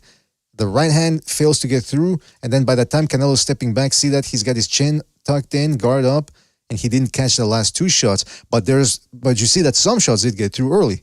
So that's what the onus is on Munguia, to let those combinations fly. Let him fly, young man, let him fly. Oof, see that? If Munguia lands that left hook, especially if it's to the temple, it could be baby deer leg night for Canelo. But again, look at that defense, man. That's a virgin defense right there. Nothing gets through. Look at that. Even some punches actually did break the guard, but because he keeps his chin tucked in and he's taking little steps back, little stutter steps back. And let's see how he, compare and contrast that to Rosado's defense, where he puts the earmuffs up but then he bends down. Or leans down. Canelo actually leans back away from the shots and then gets back in position to gets back in his normal position. See that? Canelo does not give away shots. You want to land one flush shot on him, you got to work. And here he is launching his, see that? Sledgehammer shot, and he did what Munguia, the mistake he made. He actually pulled back the right hand as he's leaning back, so he knew something was coming back, but as it often happens, you can do everything right sometimes, but the left hook, notice that the left hook slipped through the glove and actually continued on to the forehead there. And remember what I've been trying to tell you guys throughout the night. If Munguia lands a shot on the temple, he could hurt Canelo. Canelo's just looking to block the chin, but he's grown confident in his chin that, I can take shots. Maybe not to the temple or Canelo. There you see that defense again with the feet, incorporating the feet. There you see that left hook to the body, right hook to the body. And this time, see how quickly he put up that right hand? By this time, he's already smelling a counter left hook, so he puts it immediately. In a split second, he puts it back up, and then he parries the jab. There you see Charlo running around, and Canelo doing a good job of cutting the ring off, keeping him in place, and then boom. And first of all, a couple of things. Let's watch it in slow motion. Okay, that's not it. Hold on.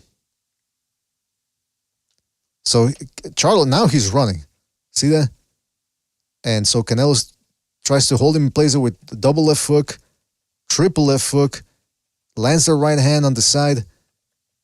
Look at his feet. He's crossing the feet there, but immediately boom, he takes another step to get in position, cuts off the escape route there. Little jab. He already is anticipating, as a world-class professional does, he's anticipating where Charlo's going to be, ducking down, boom, hits him with a bomb of an uppercut, and then immediately, by instinct, just puts that left hand out there. That's illegal, by the way, if it's open. But then immediately Charlo just goes on the defensive, tries to run away, they run into a clinch. I think that's some of what Canelo's going to do in this one against Munguia. He's going to try to back Munguia up. And, look at this. Jab, stepping to the side, changing angles, and he hits Charlo, who's unprepared to roll with the right hand. See, Charlo's trying to turn with him as well. But at this time, he gets hit while one of his feet is off the air, so there's nothing he can do here. He can't counter. And remember that we saw Munguia getting hit with some of those right hands in that very position against Rosado. So if Rosado could see those openings, I anticipate Canelo's going to do that as well. There you see Canelo, again, getting hit when he goes down to the body. But then you saw that there. Last right hand of the night. Okay, so there he got caught. But then the next one, he anticipated something coming back. So at least now he was leaning back. And look at how long that right hand is too, by the way. So he just has to lean back a little bit and he would make Charlo miss. Can't be too close either. Because like Jimmy was pointing out a long time ago, Munguia is actually more dangerous than Benavides at the mid-range. Now here's against John Ryder. As you can see, this is the fourth round, and he had John Ryder all busted up. At this point, it looked like he was going to stomp him, and he was just walking him down. Straight right, left hook to the body, straight right, and then when a jab, and then when he least expected, he feints with the right hand as if he was about to throw it, but it's a left hook to the body. I don't know how. John Ryder is a strong guy, man, to be able to take that shot right there. And he came back with a little uppercut of his own. He came back with some shots of his own right there. But then that overhand right. And then, see, so it's straight right, jab, right to the body, left hook to the body, and then a straight right upstairs. So it's one punch at a time or two punches at a time, but he's mixing them up constantly. Then this is in the ninth round. This is when he hurt him. Ryder again, and you can only imagine if he would have strung a couple more. See, it's one punch at a time. If he would have strung a couple of combos together, maybe he would have gotten them out of there. But then what happened there? You saw that? I didn't get too many clips of that, but there were some times there where Canelo was content to just stand in front of Ryder and let him tee off on him. And he looked a little beat up there. That's why after that fight, people were calling in and saying Canelo's done, he's regressing. And also because if you look at his hairline, it looks like he's got a bit of a receding hairline there. I think he's got plugs since then. I think he's gotten hair plugs in to look a little healthier. But that was a night where he won easily, dropped Ryder, hurt him multiple times. But because he had a receding hairline, he couldn't stop him. Then people started saying that he was shot. I don't know if I agree with that, but whatever. We got phone calls here. Phone calls. People, before we get back to the phone calls, the phone is rather, we are 110 likes. Let's get it to 120. 10 more people hit the like, and we're golden, all right? Make sure to do that, please. Let's go to the phone lines here. We're going to go to 323. 323, you're in the air. 323, what's on your mind? Hey, how's it going, BDA? The only thing that I don't want is for Jaime Munguia to be throwing 1,000 punches and people thinking he's doing something. Like, most of the Bivol fight, like, he was throwing so many things that were not landing, but since he was just throwing so much, people were praising him like he was destroying Canelo. I had Canelo losing 8-3. 8-4, but that was the last 4 rounds. I thought it was a close fight up until the 9th. But yeah, like, I think Jaime Munguia is gonna come with punches and bunches, but I don't want that to fool people thinking that he's doing something. You know, like, most of them from Bivol didn't even land. So that's my only concern with Munguia. You know, like, other than that, I've been to 2 of Munguia's fights versus Cali, versus Devianchenko. You know, he's not a bad fighter. You know, he has some things, but there's a lot of holes on his defense. He gets hit a lot, and with a counterpuncher like Canelo, that's something you don't want to do. You don't want to throw in a 3-4 punch combination and then get hit in the second hit, and you go down. So this is Zero Cool. That's all I really had to say. Oh, Zero Cool. All right. So hold on. What's your official prediction then?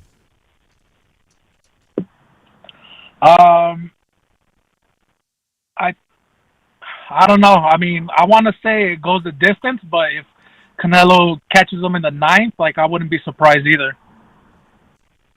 All right. So I'm gonna put you down for Canelo decision with a knockdown in between. Yeah. All right. Yeah. And by the way, when you saw that, what did you think of that Munguia-Davidachenko fight? What was that? What did you think of that Davidanchenko fight? It was closer than a lot of people thought, but I did think that he did enough to pull the win. Uh-huh. All right. Well, listen, good call there, Zero Cool. And again, you will have a chance to tweak it if you want, your prediction, or add more things to it. So in the meantime, thank you for your call, and call back next time, right, man? Take it easy out there.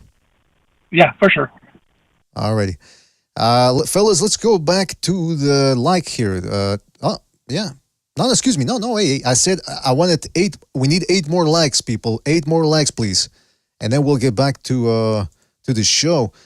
And actually, the film analysis, we're done with that. But since I haven't seen the 120 likes, and again, I need 8 likes, 8 more likes.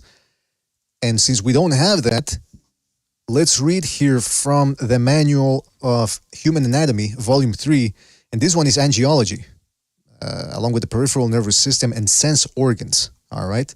Again, 8 more thumbs up, man, and we're golden. Otherwise, we're going to angiology. Now, the vascular system consists of a network of tubes or canals through which circulate the body's fluids, blood and lymph. From Latin, angiology means the science of the vessels. The vascular system, on the one hand, supplies the cells and tissues of the body with necessary nutrients and, on the other hand, removes and transports waste products produced by the vital activity of the cells to the kidneys, the excretory organs. According to the character of the circulating fluid, the vascular system is classified into 2 systems. Now, this is important, people. This is important. The blood vascular system is the first one, made up of tubes. Of course, we're talking about the heart, arteries, and veins, through which the blood circulates. And number 2, the lymphatic system. Can't go wrong with the lymphatic system, let me tell you, which is made up of tubes along which the lymph, a colorless fluid, flows. My goodness gracious, let me tell you something. This is more interesting than Canelo, I gotta say. Where are we at with the likes here? 119 likes. It seems like some people out there want to keep hearing about angiology. All right. So we are 120 likes. All right. So we'll leave aside angiology for the moment. Shout out to everybody who hit the like. Really interesting. I mean, really appreciate it. Hopefully we don't go back to angiology, even though it's mighty interesting. Let me tell you, human anatomy. Let's go to a phone call here. Let's go to 805. 805, you're on the air. 805, what's on your mind? Black TV. Ah, come on. Come on, Frank. Are you going to do that every time you call in? Oh, no, who is this? Is this Amok or who is this? I'm not Frank. What? It's Amok then. It's Okay, Amok. it's Amok. There you go. What's up? Amok. Amok. Trevor. Yeah, I just barely started tuning in the past 15, 20 minutes. And, yeah, did you talk about, like, how sometimes when Munguia is chasing, his footwork gets a little sloppy, and, like, sometimes he has a bad habit of always leaving his hands down? And what's the other thing? Sometimes he's swinging wide when he's chasing. Is that right? I think you're right, man. Especially because you know what? Some of the clips that I was watching was from the Rosado fight, and Rosado wasn't running. But against Davidachenko was taking some good steps back. And then there was also the Hogan fight and the fight against that bald fella. Yeah, he did that. There you go. Yeah. Yeah. I mean, I think Canelo obviously has the style advantage, and I think it's going to be an 8-4 fight. UD in favor of Canelo. Canelo 8-4 UD. All right. Now, do you see Munguia being any type of competitive here? Can he hurt Canelo? What are the chances that he can wobble Canelo? If it's going to be competitive, it's going to be the first half of the fight. Mm-hmm. He tends to have his mouth wide open, like if he's a frog ready to eat some flies. Like later in the second half of the fight. And he kind of looks like a frog as well, now that you mention it. Facially, I'm talking about. That's not an insult. Someone said in the other stream he looked like Goro from Mortal Kombat. Oh, yeah. That's why we've been calling him that since 2018, man, yeah. Yeah. I just think Canelo's going to just beat him 8-4. All right. Well, I got you down for that prediction. I do think Canelo... Yeah, I do think Canelo might drop him a few times.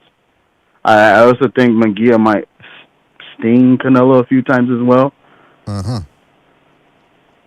Wouldn't surprise me, man. Wouldn't surprise me. I think he's a live underdog because of his physicality. But I got that prediction down there for you, Amok. Anything else you want to say? No, that's it. Right. See you, everybody. All right, shout out to you there, Amok. I really appreciate it. And we'll catch you in the next one. I never really got that Black Chief impression, by the way. That impersonation doesn't sound anything like him, but I guess that's part of the humor of it, the part of the joke. Fellas, don't forget to keep going on there with the likes. Really helps us out. And I'm gonna call a couple of people here now. But by the way, did you guys see that? Some people were posting at that on the Discord. Let me see if I can find it. The guy that always shows up to the Canelo fights, and he's got a sign there. All right, hold on. Yeah, let me see if I can find it here. He's always showing up to these fights, and he used to root apparently for Golovkin, and now he's a Benavides guy. So anybody that fights Canelo, or that's in the running to fight Canelo, he supports. Hold on a second. I'm gonna call a couple of people here, see if anybody wants to jump on. And again, we will be having an open lines Friday. If everything goes to plan, barring any unforeseen events, we will be having a show on Friday. The other thing is we might have a countdown show as well. So stay tuned for that. Hold on a second. I'm inviting people over here. I know Gonzalo wanted to drop in. Gonzalo, thank you for being a good sport and waiting. Just had to get through some of these calls. And I wish that, by the way, the phone lines are still open and operational. So make sure to call in if you guys want. I'm going to add Bucho there as well. And we didn't hear from the Chiefster, the Chieferino, so I'm going to look for him. Couldn't come on yesterday. Hopefully he's available now. All right, Gonzalo, can you hear me?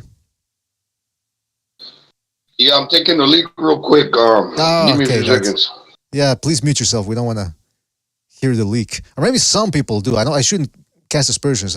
Maybe there's always somebody out there that likes to listen to a good leak, but not my stuff. Let me tell you, not my cup of tea. But shout out to everybody out there. Okay, so yes, this is the dude, while Gonzalo's taking his leak. This is the guy here that's always rooting for anybody that fights the Canelo. Now, you can see on the right-hand portion of your screen, he used to root for Golovkin. Then we saw him not that long ago with the cardboard here, which isn't even, he ran out of cardboard here because he actually had to wrote La Varvi. See, it looks like he's saying Latin Benavides, but no, it's La, and then you got to go down Varvi, and then he has a Canelo Photoshop there looking like a woman with makeup on. Team Benavides. Again, he ran out of cardboard, so the El Monstro is actually blocking the Benavides. So all he had to do is come up with a good cardboard. He couldn't even do that. Meanwhile, you got this dude in the background there. That look at that old fella there over the Asian girl. I mean, does that look? That guy looks at the guy that used to sell gum outside of the local store when I was living in Mexico as a kid. That toothless guy. Como van, mijos? Pórtense bien. And then, of course, you see him here now. Today was the what you call it, ceremonial grand entrance arrival, whatever. So now he's got another cardboard that he just loves to plaster with inanities. 200 millones, $200 million. Ha ha ha ha ha ha. 25 pounds more of excuses. Oh, no, excuse me, $25 and 25 pounds more of pure excuses. And he says the fear does not travel on a donkey. Gonzalo, I wanted to ask you, what does that mean? El miedo no anda en burro. What does that expression even mean? Maybe I've heard it plenty of times. Maybe a burro is slow to walk, so it's not like it's a horse which is quick to travel. So a burro, a donkey walks at his own pace. So you're not just going to be coasting along, pretending to be scared all the while you're taking your sweet time. Ah, okay. That makes sense. Shout out to Gonzalo. I knew you were going to figure it out, man. If anybody was going to, I knew you were. And by the way, speaking of figuring things out and breaking down crypto, I have a cryptology software where you can put numbers. It's rudimentary, but if you put images or numbers or words and it can decode it to see if there's a pattern. So I put this guy's picture on there just to remind people, this guy who is a certified Canelo hater, I put his picture on this decryption software and it gave me back this as an answer, which I believe that's the Honduran flag. It also gave me the Guatemalan flag in another one. So I think we're starting to see maybe a pattern there. I don't know. Maybe a pattern. I don't know. We could be wrong. I could be wrong. Gonzalo, thank you for... Oh, we got Recognize jumping in too. Shout out to Recognize. Guys, what do you make of this? I'm here. Well, I know you're here. That's why I called you. That's why I addressed you. But yeah, what do you guys? I don't know if you guys were able to catch some of what I was talking about earlier, some of the clips I was showing. But how do you see Munguia winning this fight if he can? How do you see? What does he have to do to pull this off? You want to go first, Gonzalo? Oh, I could say. And I'll be right back. By the way, I'll be listening, but I'll be right back. I got to go take care of business real quick. But you guys go ahead. Yeah, I think if he could beat Canelo mid to long range, I think also he's got to hope that Canelo. This is just an observation. Maybe Canelo he needs a lot of break in between rounds, or in the rounds.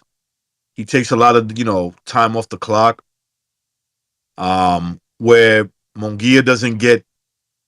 I don't want to say like hurt to the point where he's about to get stopped, but hurt to the point where it stops him from fighting. Munguia at times could do that. You saw that against Derevianchenko, where Derevianchenko hurt him, and obviously when you get hurt, that a lot of times that can stop you from fighting in that round. But Munguia tends to do it a lot, even when he gets stunned. So if he can win the mid to long range battle, keeping Canelo at the end of that jab, end of that 1-2, he could be successful and he could win if he does that. If he could do it. Yeah, you know what? That's my keys to victory. Now pay me.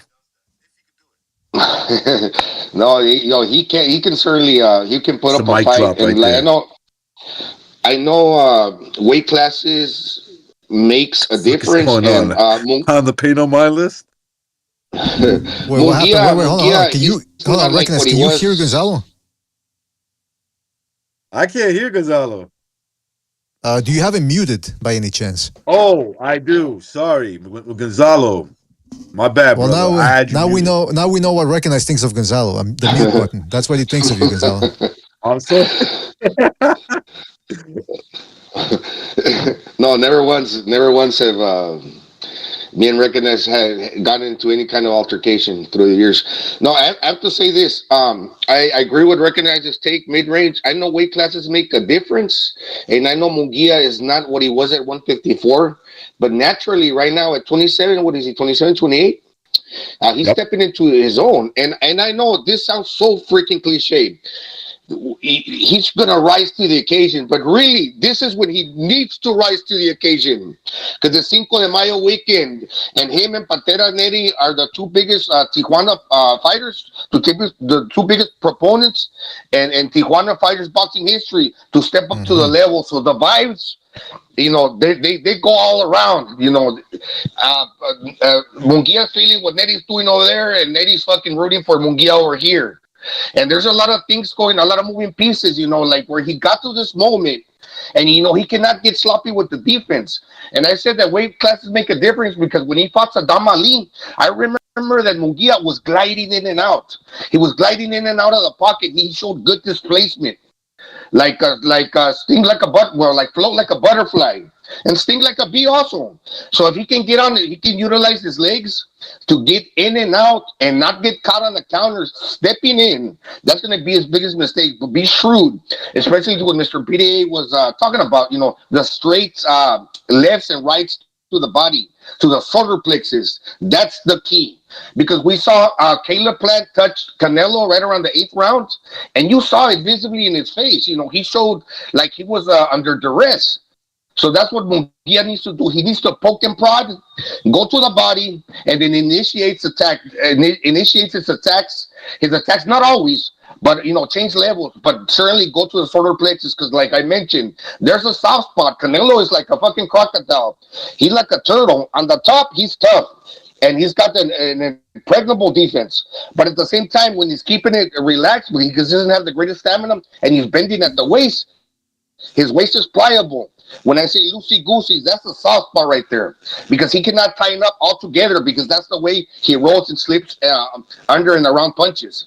So touch him to the body where he's staying loose and relaxed. Yeah, you know what?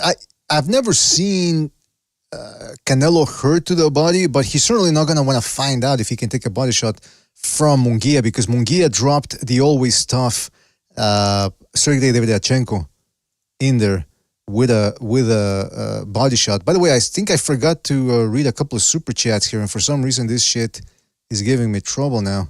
Hold on a second. PDA, mind your language.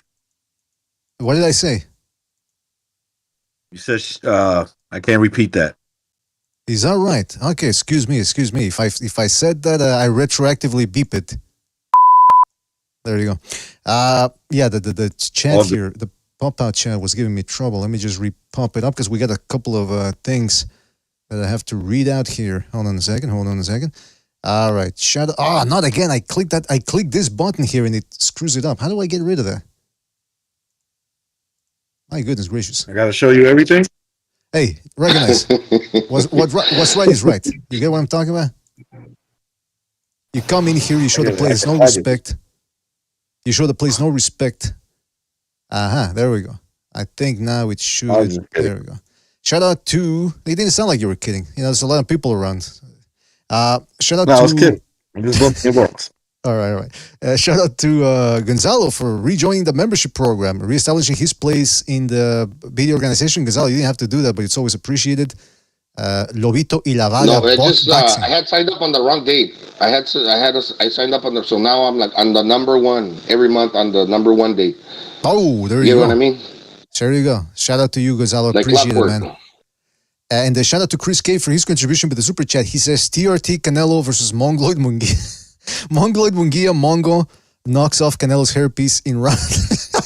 Yeah, does Canelo have a hairpiece? Does he have hair plugs? That's a good question. But shout out to Chris K there. For Did you see those two guys? Did you see them double teaming Canelo's haircut? Hold Hey, on. you know who got a hairpiece, BDA? You know who got a hairpiece? Henry Garcia. That's a fucking fact. He mentioned it in the fucking interview. Yeah, he sounds like the type of guy that would. He looks like the type of guy that would.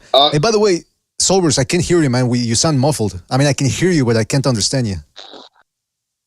Yeah. Hey, by the way, BDA, I just joined the membership again because I like the emojis. They're fucking cool. Oh, thank you, man. Thank you. We're working on getting more because I think YouTube only allows you a certain amount, and I think we got to get more subscribers, something like that, before we can open up more. I'm gonna ask Bucho about it, but give us your the guys that are membership part of the membership thing. You give us your suggestions of what other emojis you want to see. Same thing for you, Gonzalo. You're part of the membership there, so you're a member rather. So make sure to give us your some of your ideas. Give me a recognize emoji. There you go. There you go. What was that wrestler? What was that wrestler that had the toothpick in his Razor Ramon style? All right. Yeah. Chico. All right. Yeah, but he wasn't even Spaniard. I mean, he wasn't even Hispanic, was he? He was just some white guy that pretended to be. Yeah, I think he was Canadian, BDA. He's a racist, that dude. He was Chinese or something, half Chinese. By the way, shout out to Sean Anthony for his contribution to the Super Chat. He says, my question is, if Munguia gets hit flush, like he usually does, he says, what type of damage can Canelo make? I'm telling you guys, I think Canelo's gonna break this dude down. Munguia doesn't roll with the shots that well, and he doesn't move around as much as Charlie. Was that? He takes that's the problem with me. Like, I almost want to pick him, but he doesn't, like you say, he don't roll with the shot. He takes it. Exactly. And that's gonna eventually catch up to him. And maybe Canelo could still, I think Canelo still has enough to do that eventually as the fight goes, into the later rounds. I agree, man. Yeah, that's the problem. You cannot miss him with the hook, even if you don't try. Like, even if you don't throw nothing, you hit him. He catches lefts and rights. Remember the Takashi Inoue fight? You cannot miss Munguia with the hook. Now, my belief is that he always wanted to give us fights, and he did it because he wanted come along to a point that where he is now. That now where he's where he needs to be. And the biggest fight, and obviously this is boxing is a business, is about making money, because he got a family. But now that he's in the position that he is now, can he change that up and not give us like the 100% warrior where I'm just gonna take shots like Rick and I said because I'm willing to take them, but instead this is a fight where I got to be more strategic. If he can put that in his brain. But that's just going from day to night. I don't know if you cannot teach old dog new tricks necessarily. But he's not necessarily old. I'm just saying, if he acted like that because he needed to be here and he wanted to give us fight for that reason. Now that he is here, can you employ a different strategy? I can see that possibly happening. Yeah, man. I don't know, man. You bring up a good point there, and that's going to be the big question there going into this fight. It's an intriguing fight. Munguia is rated number 5 by Ring Magazine at super middleweight. And some people are saying Canelo's done, he's past it. So if my question to those people would be, if he spanks Munguia and makes it look easy, how much credit are these people going to give him? Because right now they're saying, in other words, at worst, you can't say that the guy is shot. And a lot of the people that are picking Benavides to beat him do so, not because Benavides necessarily is not that great, but because Canelo is overrated and he's past it. So this fight is going to tell us a lot. And that's what I keep harping on, that this is good preparation for a Benavides fight. Did you see the zone video, BDA, where now they're showing clips and they're getting a little bit loose with the whole putting videos when they're sparring, how he bent over a Polish guy. I think he was a highly rated amateur. He's a professional now, and they did the zone video because I woke up this morning. And it was on the live. He just hit some dude to the body, and he was cursed over. He was like double down, and Reynoso and Canelo were like, "Look what I did. It's not the same. They can talk all they want, but when they're in the ring with me, it's different." I don't know, man. Yeah, But I mean, yeah, Canelo's still in his the tail end of his prime, I believe.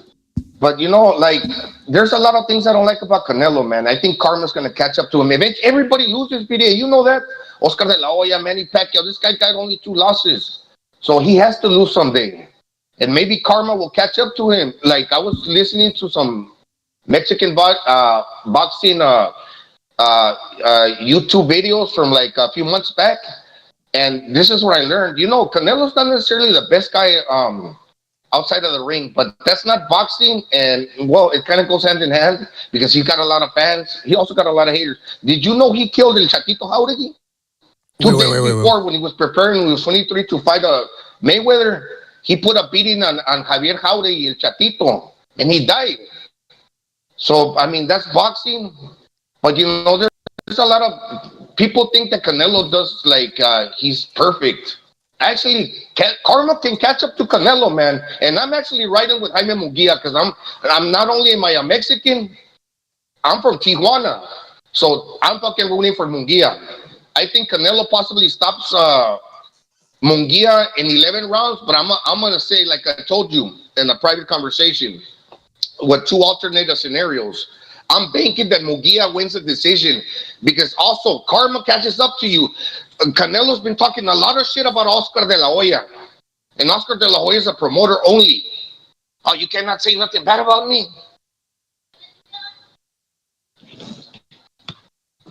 Yeah, it's a little bit like the what's his name, Angel Garcia, or not Angel Garcia, what the Ryan Garcia's father, who's like, you criticize my son, you're a hater.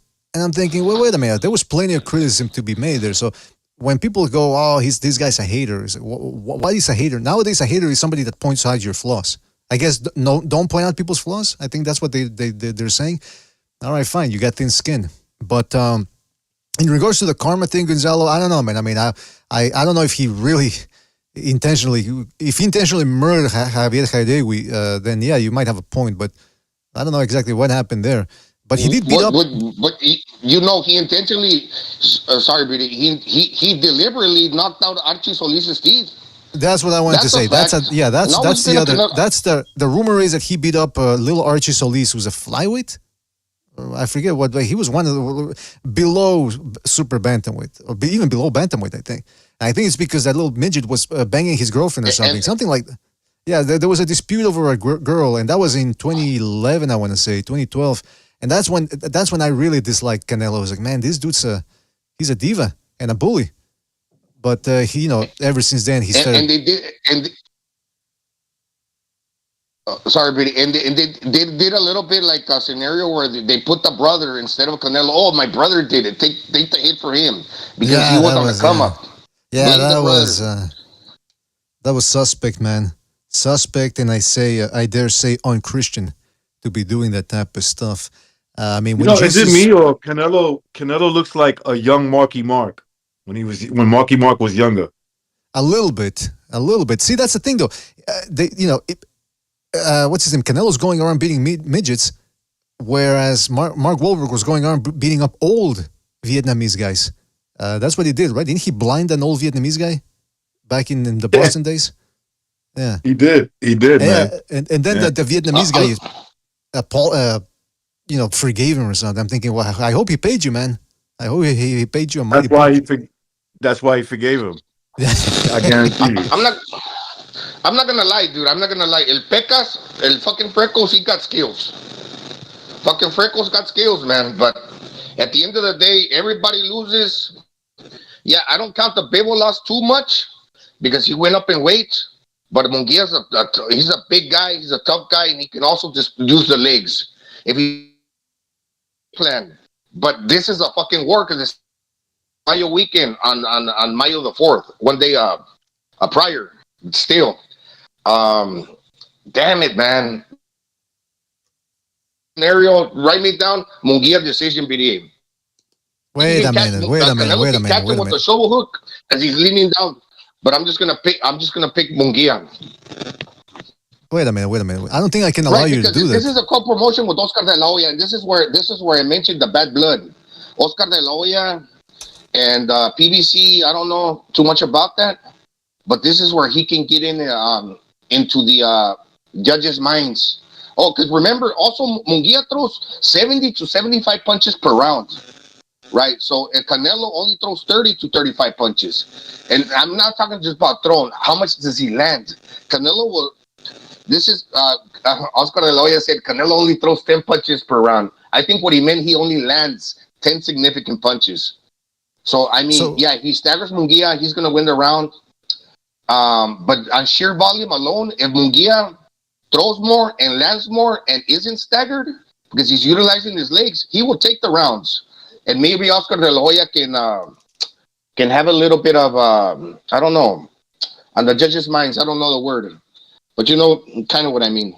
Yeah, he can persuade or have his clout hanging over the judges. We got a couple of phone calls coming in here. Let me just go to them, and then we'll come back to the panel. And I got to ask Gonzalo more about that prediction of his. I don't know if he's being provocative.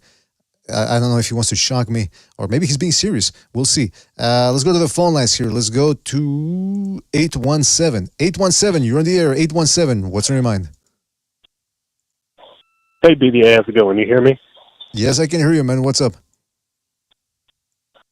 Yeah, man, I just wanted to talk about this Triple G collection, his entire fight career. You know, I had recently got it because I'm pretty sure he's done with boxing after the last Canelo Alvarez fight. So I figured, you know what, that would be a good gift to get for my father, who was a longtime boxing fan and is now like an MMA fan. But yeah, we've been going through that collection, and I got to say, man, that's probably the most impressive career I've ever seen for any boxer.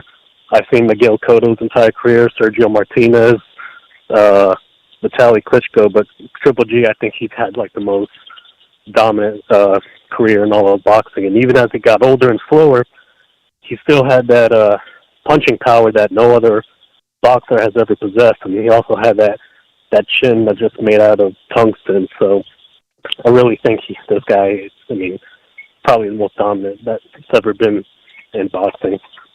Wait, I'm sorry, I missed it. Why did you get your father? Oh, so for his birthday many months ago, I got him the entire Triple G career fight section. So there's a website called, yeah, so it's like a boxing DVD USA or something like that. Nice, and they basically shipped out all these DVDs with his fights in it. That's great. That's good, man. That sounds like a great gift. You got to be careful though when you order DVDs online, because one time I ordered it was the PBS's, I think, History of Plumbing, and they gave me another type of piping. They sent me Piping Down Volume 4, and it was a completely different. It was like a dirty movie, in other words. So you got to watch out sometimes. Oh wow. Yeah, this was a more legitimate website that I had. I had gotten other careers from them. I had gotten Miguel Cotto's entire career, Sergio Martinez, and Vitaly Klitschko. So I knew it was legit because I had gotten all of them, and we've gotten all of their fights as well. There you go, man. Hey, that sounds like a great gift, man. So what's your prediction for this fight there? And by the way, who am I talking to here? You could call me Handsomest Maximus. We're not going to be doing that, but go ahead, man. All right. Well, so as far as Canelo goes, I kind of feel like he's starting to kind of look like Triple G when Triple G started to get older. But the problem is that he still doesn't really have the power that Triple G has had. So, I feel like those guys that he's fought, like John Ryder, guys like that, like even though John Ryder's really tough, I feel like Triple G would have definitely gotten him out of there the same way he got Steve Rolls out of there. And other guys like that in his later fights. So I'm wondering if Canelo's it almost seems like he's chasing this Triple G ghost, where he's kind of focusing more on trying to increase his punching power and not so much on staying with combinations, because I believe that's how he used to knock guys out, with just high combinations and whatnot. But as far as this fight goes, I think it depends on how Munguia approaches it. If he plays it safe the way Charlo did, which I don't blame Charlo because he would have gotten knocked out. If he plays it safe, he might just get outboxed and hurt and would just be, on the back foot most of the fight. But I feel like if he goes after Canelo Alvarez the way John Ryder did, I think he gets busted up. I think he bleeds a whole bunch, and I don't know if there's a 3 knockdown rule, but if he gets knocked down 3 times, of course, he'll be knocked out. Otherwise, he'll probably just get dropped a bunch of times, and Canelo will just have a dominant victory like that. Because Canelo still has he still has that durability. That's one thing he has that Triple G had, but he just never really had the knockout power that Triple G possessed. There you go, man. All right, handsome as Maximus. I got that prediction down for you. You're saying Canelo. No, excuse me. You're saying Munguia can win. You're saying Munguia has a shot, but ultimately you're going Canelo by stoppage. You said. No, so I said I think Canelo's going to win either way. I don't think I don't imagine Munguia's going to outbox him, and I definitely don't think he could hurt Canelo because I feel like Canelo still has that Triple G type of durability. So I think what happens is if Munguia plays it safe, he'll probably just lose a decision. Maybe he might get dropped once. Who knows? But if he goes after Canelo Alvarez, kind of like John Ryder style, and tries to, make it a war, I think he gets busted up, bleeds a whole bunch, and he probably gets dropped a bunch of times. And if there's a 3 knockdown rule, I'm not sure if you guys know whether there is or not, but if there's a 3 knockdown rule, then he'll get KO'd that way. Otherwise, he just gets dropped a whole bunch of times until the final bell. Yeah, I don't think there's a 3 knockdown rule anywhere anymore, except maybe in some dark corner of the United States. But all right, so Handsome, I got you down for that prediction. We'll see what happens, and thank you for your call, and call back next time, all right? Take it easy out there. All right, take care, BDA, Precise, and Gonzalo. You have a good night. You too, man. All right, don't forget to hit the like, fellas. Hit the like. Really helps us out. Let's go to another phone call here. Let's go to 713. 713, you're on the air. 713, what's in your mind? Yeah, is this BDA boxing? Yes, it is. You're on the air. Okay, I'm Greg Terrible, by the way. I'm in Houston, Texas. Oh. Yesterday I mentioned, I think, they're going to air the fight at Hooters. Man, they're going to show it all throughout Houston. All this Hispanic bars, the regular white bars, everybody's going to show that fight this upcoming weekend. 90 seconds. Canelo winning the fight, but maybe going 12 rounds. Hopefully Munguia knocks him out and gets passed down the torch. But man, I see it's because he's younger, taller, and heavier, and he's just as good as Benavides. But that's my prediction for the weekend. And then I'd like to say, 60 Golden seconds. Boy, they're looking good with all this Al Heyman stuff going on. It's just not me. It's everybody on YouTube boxing. They're bringing it up that PBC's not doing that well. That even Al Heyman's might even be stepped down. Floyd might be arrested and detained in Dubai. Okay, come on. Really, honestly, say that again? I'm laughing at keep going, Sorry? man. Yeah, and then I was watching the fight. Well, I bought it because it was 2-pack, and I just went home. And then as I was watching the fight, I don't know if y'all noticed. I don't know if any of you viewers also noticed that the zone pay-per-view had a number. It was coming out all throughout the fight. It was CD, Q, GQ. So I guess you won't steal their signal. 10 seconds. Was it just me or... Because I really don't buy pay-per-views. But, man, Ryan was the best thing that happened so far this year because he made the 0 undefeated record. He made it invalid. He made all the belts look invalid. If he would have come in and right at 140, that would have been great. And then now Teofimo's calling him out, even at a catch weight. And then he has an undefeated. He does not have an undefeated record. He might actually fight him because like I said, Ryan just threw away all that perception that you had to be an undefeated fighter. Man, he did good this year, man. Glad that he bounced back, and hopefully he moves on to bigger and better things. And thanks for having me on your show, man. Thanks, I enjoy your show. Bye. Thank you, Greg Terrible. Thank you for your call, and call back next time, man. Take it easy out there. Yeah, he said, okay, so shout out to Greg Terrible. He said, okay, it's interesting. He says in Houston, entire Houston area where he's at, plenty of places to watch this fight. So that's the other thing. When you want to talk about pay-per-view numbers, this fight's got the Mexican market going on strong. So it should, the interesting thing about that was this Ryan Garcia, Devin Haney fight, I was expecting it to do less than stellar. Apparently, they're saying it did close to $1 million, which is about the same thing that Tank Davis versus Ryan Garcia did. Again, Showtime through its lackeys on Twitter released that number 1.2 mil, but neither Showtime nor PBC released the numbers directly, so we can assume that it was less than $1 million. So if Haney versus Garcia did that much, it did more than I expected. So with this fight, I'm expecting good numbers. Maybe it doesn't do good numbers. Because again, there's some people that have the feeling, especially compared to a Benavides fight, that this is a step down. That this is not going to be that entertaining. It's going to be one-sided. So it's going to be interesting to see, man. It's going to be interesting to see how much this fight does as well. All right, so Gonzalo, you're saying Munguia by decision. I want to clarify something. Is this one of the Gonzalo gimmick picks that you make once you have enough credit to do so because you've been on a good run? Or do you really feel like, are you really that confident that Munguia wins the decision here?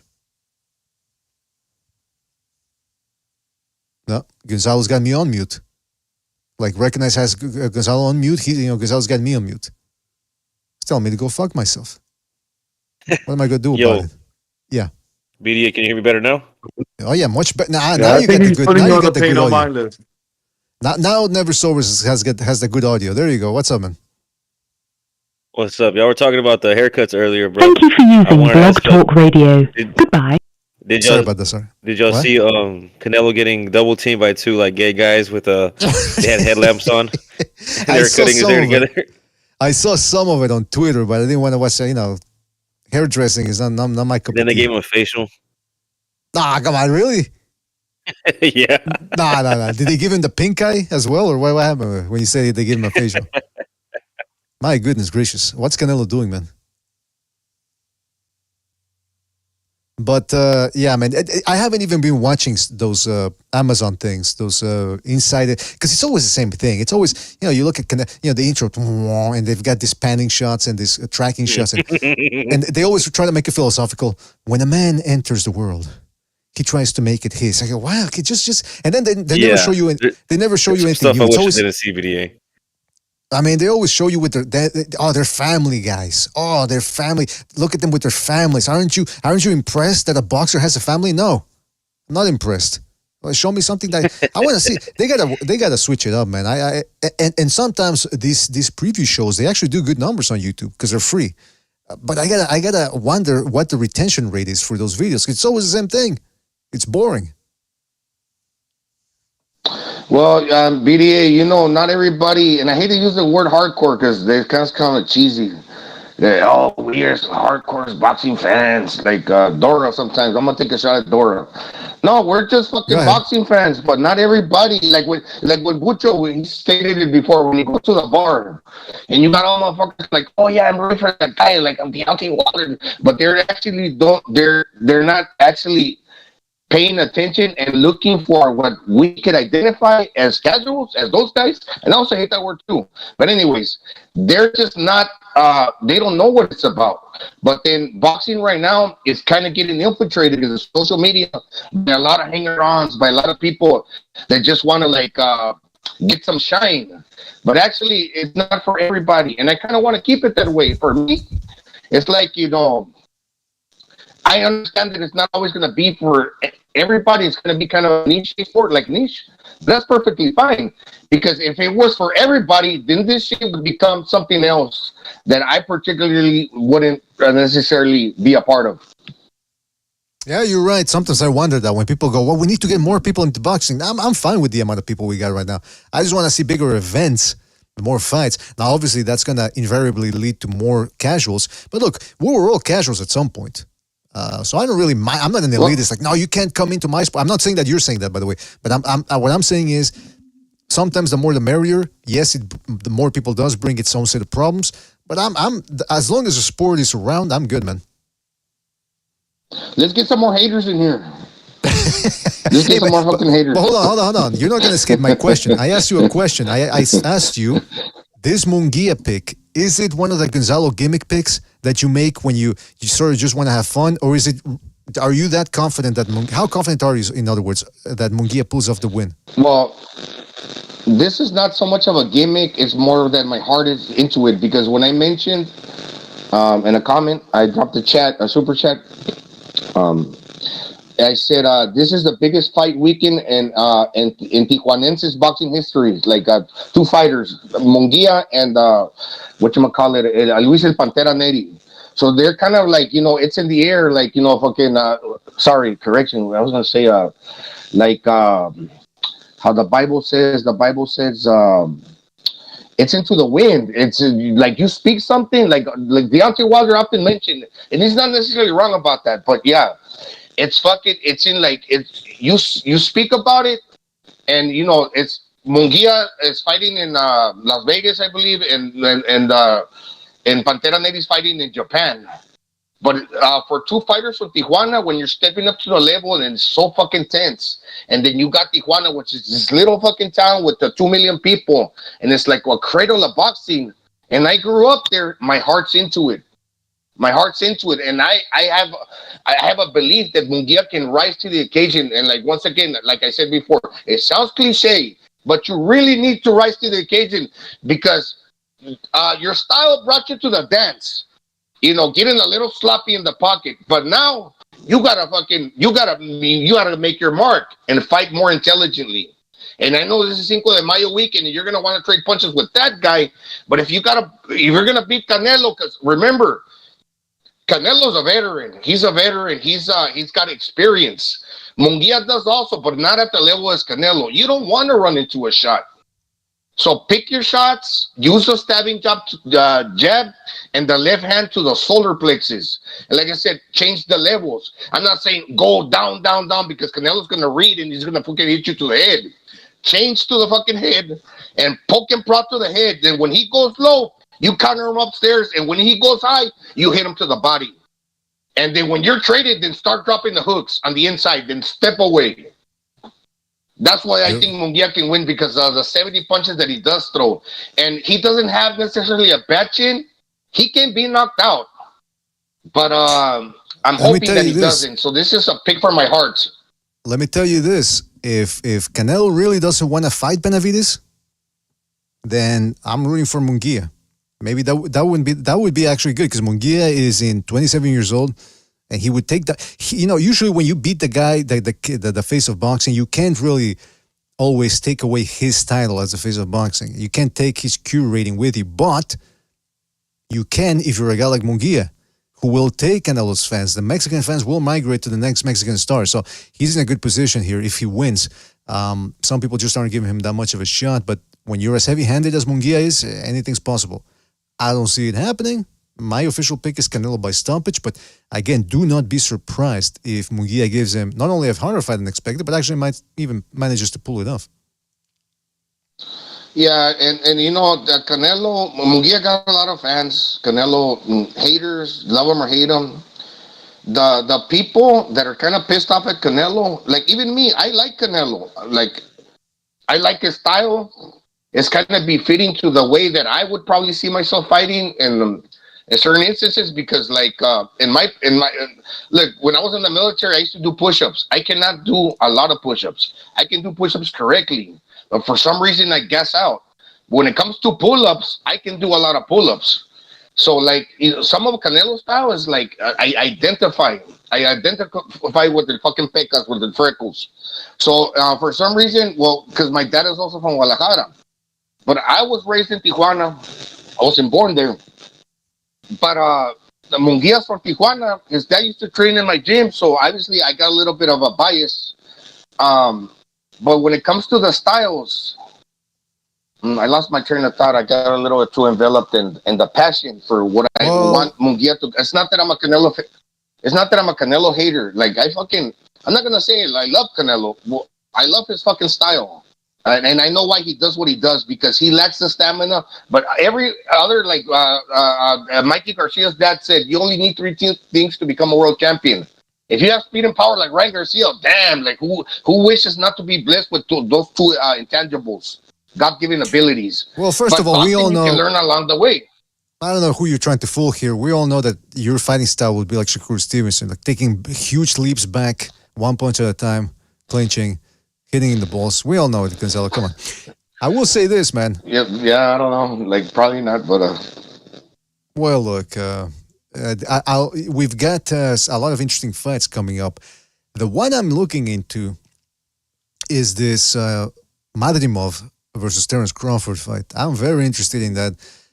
Ultimately, I would pick Crawford just because he's the favorite, but and also for a myriad of things I'm not going to get into now. But that's another fight to look forward to, right there. And I think this Madrimov guy could potentially upset Crawford because I hate to say it, I don't know how to break it down exactly because Crawford is among the elite today.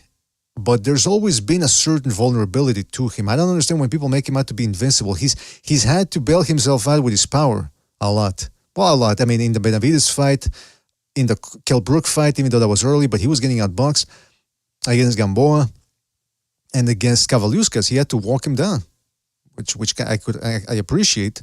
But at the same time, I'm looking at a guy who's there to be hit and who's there to be taken out, but who manages to take. Oh, it's Sean Porter too. That was going down to the wire. Well, he manages to pull it off, and he's been doing this since 2016, stomping guys. The question here now is, can he stop Madrimov? And people are saying, well, maybe he won't be because he's moving up to 154. I disagree, man. I think Crawford is going to retain his power at 154. Yes, the 10-ounce gloves might make a difference, but the 10-ounce gloves can really prevent you from hitting as hard. He might actually even be more detrimental to his opponent, that the gloves are bigger because it's a bigger surface. So I agree. I'm looking forward to that. And fight, also, BD, there's more cushion. You cannot hurt your hands as easily. There's more cushion. You got more protection, so you can keep throwing. If you don't bust up your hand, you feel confident that you got more of a padding. Excellent point, Gonzalo. As well, I hadn't thought of that. Yeah, you're right. So I think it's a good fight, but I think it's safe to say that the fight that I'm looking forward to the most is one of the undercard bouts from that event, which is Ortiz versus Tim Tszyu. That's a fight. You have to assume that the winner of that fight is going to be pitted against the winner of Crawford Madrimov. Yeah, that's a badass fight. That's right now because I was listening to the show. No, by the way, Crawford, he probably retained his power. And Madrimov, I heard you talking about the gazelle punch that often Teofimo Lopez likes to do. I see Madrimov leaping in, and yeah, maybe Terence Crawford catches him coming in. But then you also got this double whammy with Terence Crawford in a negative sense. He's running 40 and he's jumping them to a fourth weight division. That's kind of a little suspect, but I'm not just going to say he's not going to. I think he wins as well. As far as the fight that you just mentioned right now, that's like a mere replacement of the two. Just change the tone of skin and put them opposite of each other. I think Tim Tszyu's a righty too, but put them opposite of each other and make one guy white as far as the apparel and make the other guy red. And you got Ken versus Ryu on fucking Street Fighter right there. It's just like that's a badass fucking fight. I mean, I got to tell you, it's a jam-packed event, that's for sure. And the Madrimov fight, even though I got Crawford winning, it's still a fight that's winnable for Madrimov for all the reasons you outlined there, Gonzalo. So that's an event that's worth paying for. This one, with with Canelo versus Munguia, it's a good main event. It's not one that I'm terribly excited. I mean, from 1 to 10, I'm not at a 10, obviously. But it's, with a good undercard, it could have been perhaps better. But I mean, we got Fernando Figueroa versus Jesse Magdaleno. I think Figueroa is just going to walk Magdaleno down. Then you got Mario Barrios versus Maidana's, what is he, nephew? Or cousin or something? Yeah, he's his nephew. I thought that guy turned pro a while back. Didn't he? Yeah, something happened that he didn't fight for a while, or I didn't hear from him, or we haven't heard, within the past 3 years. It kind of went dead stale. It was like, oh yeah, Maidana's nephew. Then all of a sudden he resurfaces as Maidana's nephew right now? Oh, what does that mean? Exactly. Yeah. These Argentinians are tough, though, and they got some weird styles, so that could be interesting. But again, Mario Barrios doesn't really raise my excitement level all that much. And then you got Stanionis coming back after a 2-year layoff. So essentially, you're gonna be paying to watch a guy shake the rust off. So this card kind of weak, and it's the classic type of card where they know people are gonna pay for the main event, so they decided to really skim on the undercard. That's a big no-no. That's a big stain on it. And hopefully that the Saudis bring Canelo on board and make that Benavides fight, because I'm getting tired of these big fights with the thin undercards. You don't see the UFC doing this, and I know the UFC is a different business model. They got more control over their fighters. But this from Prime and from the Zone, not good. Not good, let me tell you. I haven't really heard. But what else did I want to talk about? Oh yeah, Canelo, by the way, saying that he would welcome a war against Munguia. This is what he had to say on boxing scene here. Hold on a second. Where is it? He said, "Could a civil war be in store?" Somebody asked him. He said, "Yeah, I always love being in a war. Styles make fights." He said, "With our two styles, it's going to be a really good fight. He's coming with the mentality to give everything to win. And I am the same." I'm very curious. If it goes down to a war, I want to see if Canelo still has it. That's the interesting thing about Canelo is he's a consummate professional. I've never seen him out of shape. Whereas, a guy like Demetrius Andrade, who despite the evidence to the contrary, some people still went with the narrative that Canelo avoided him. But then when Andrade was coming up and that fight was being discussed, I remember thinking, well, wait a minute.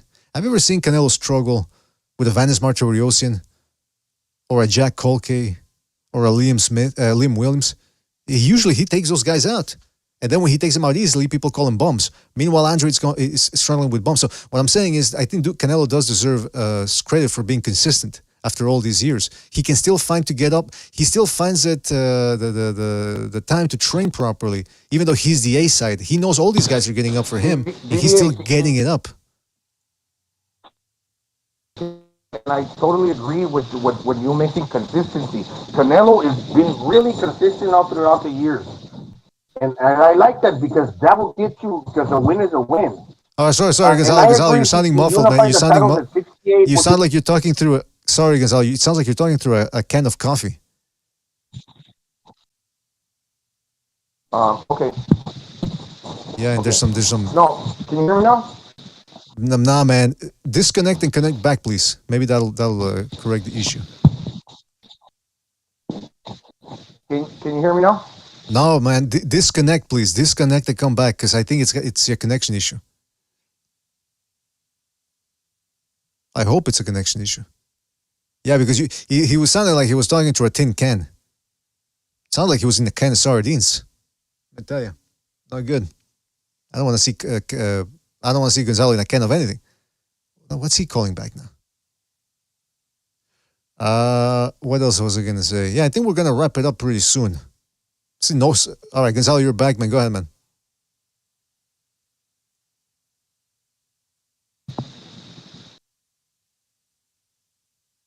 Gonzalo. Yeah, BDA. Yeah. You hear me? Yeah, it's still the same problem, man. I don't know. Did you change your microphone or something? What's going on here? It sounds like you're in the moon. The dark side of the moon. How about now? Now you sound the same, man. But go ahead, whatever. We're almost. It sounds like you moved to a different part of the moon. Yeah, we're almost done anyway. Go ahead, man. Go ahead, guys. All right, whatever. You guys go. We're almost done. So, yeah. No, I think you guys brought up some interesting points about Canelo, about this point of his career. And the one thing that he, like you said, I think he's always been a consummate pro. You'll never catch him slipping in the terms of like not dedicating himself. Me and Sobers were talking about the way Canelo looked against Bivol. Mm-hmm. I'm not trying to take anything away from Bivol because he's a very good boxer. Canelo looked weak, and Sobers told me that he went on a vegan diet for that fight. And I think there's some evidence to show that he might have been weak because of that. It would be his own fault. It would be a mistake. Maybe he was experimenting with something. I don't know if he's if he was a vegan for a long time or he just tried it out and it didn't serve him well. So outside of that, Canelo always comes in like in great shape, and you can see that he's in great shape for the fight already. So don't know.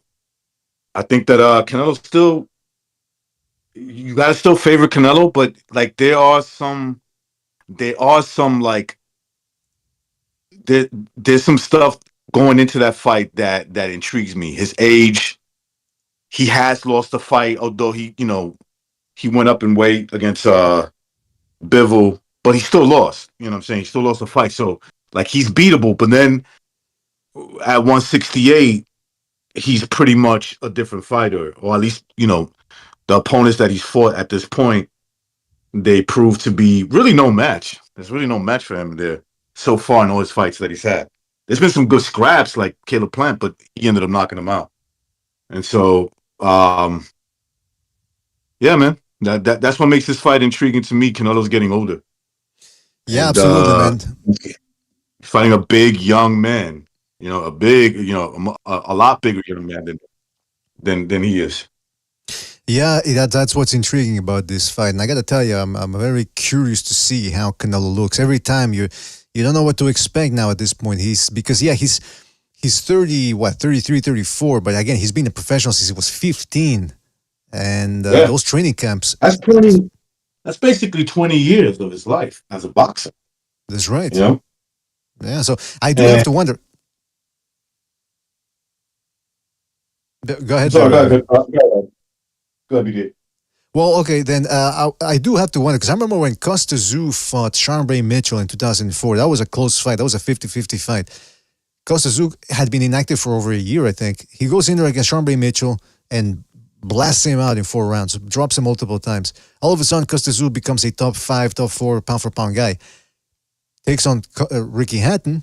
People are thinking, okay, Ricky Hatton's going to jump in. He's undefeated, but he's untested. He's going to jump in. He's going to get caught with something. Hatton made it a war. And Tszyu was waiting for Hatton to jump in and catch him with the right hand. That's all he was doing. He wasn't willing to really take the center of the ring and dish and trade punches with Hatton. And I can't help but wonder if maybe Canelo's in that spot too. Like, what if Munguia takes it to him and Canelo replies every once in a while, but then the other guy just keeps pouring the offense and Canelo goes, I don't know if I want to do this anymore. I don't think he's at that point because I haven't seen it before. But then again, he hasn't been fighting a guy who's going to take it to him the way Munguia is. So I do wonder what's going to happen there.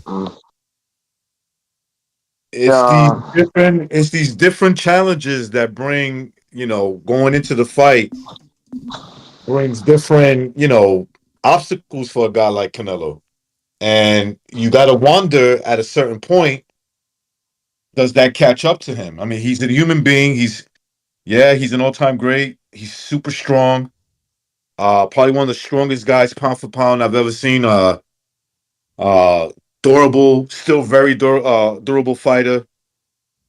But you got to just wonder, does he have a bad night because he's just fighting a younger, bigger man who's in his prime that, maybe a couple of years ago would have not been so much of an issue. Maybe this time around, like Gonzalo says, he was talking about the karma and everything, but it could just be boxing karma.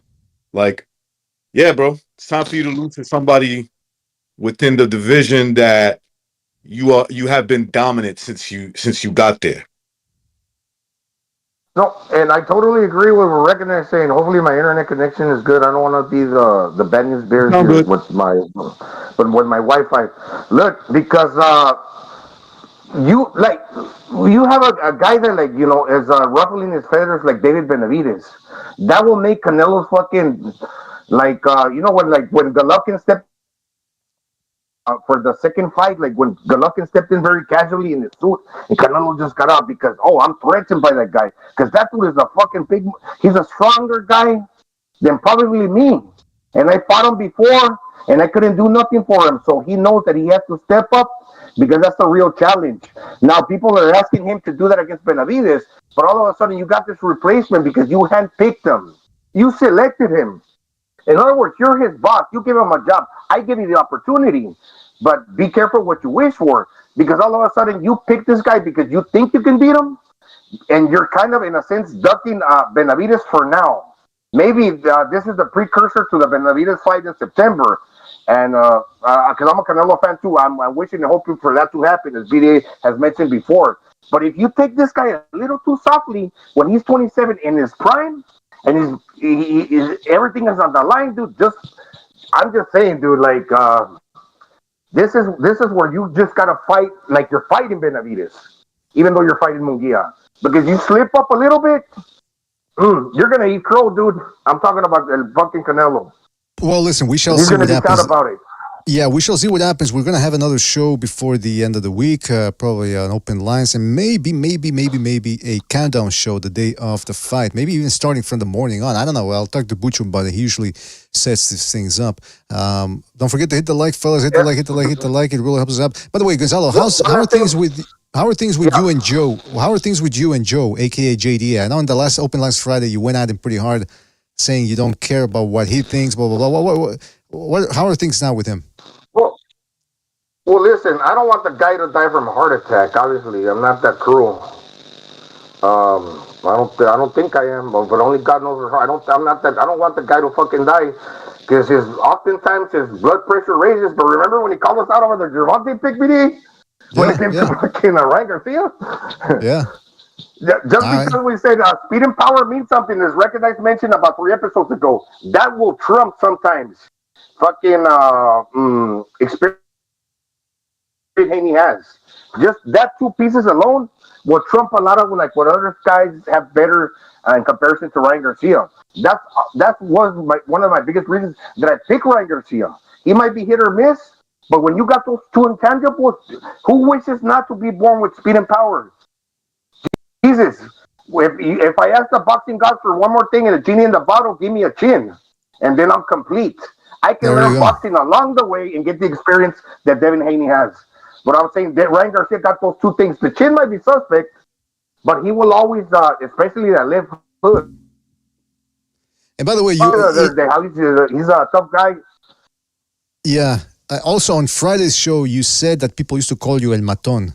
Who used to call you that, and where? No, nothing. Let's be serious here. Well, it's a heart attack. I don't want JDA. That's his name. That man to sometimes his picks sound a little silly, like he takes a little too much to heart in regards to Ryan Garcia, and he's going in on other people. But he's hanging on that one fighter alone. Talk to me about other fighters, right? I mean, you're an older guy. You like boxing. Share your opinion so I can get to know you better. That's all I'm saying. Because when it's only he catches me from left field, just like fucking attacking me when I barely woke up. Because remember, you guys are in a different time zone than I am.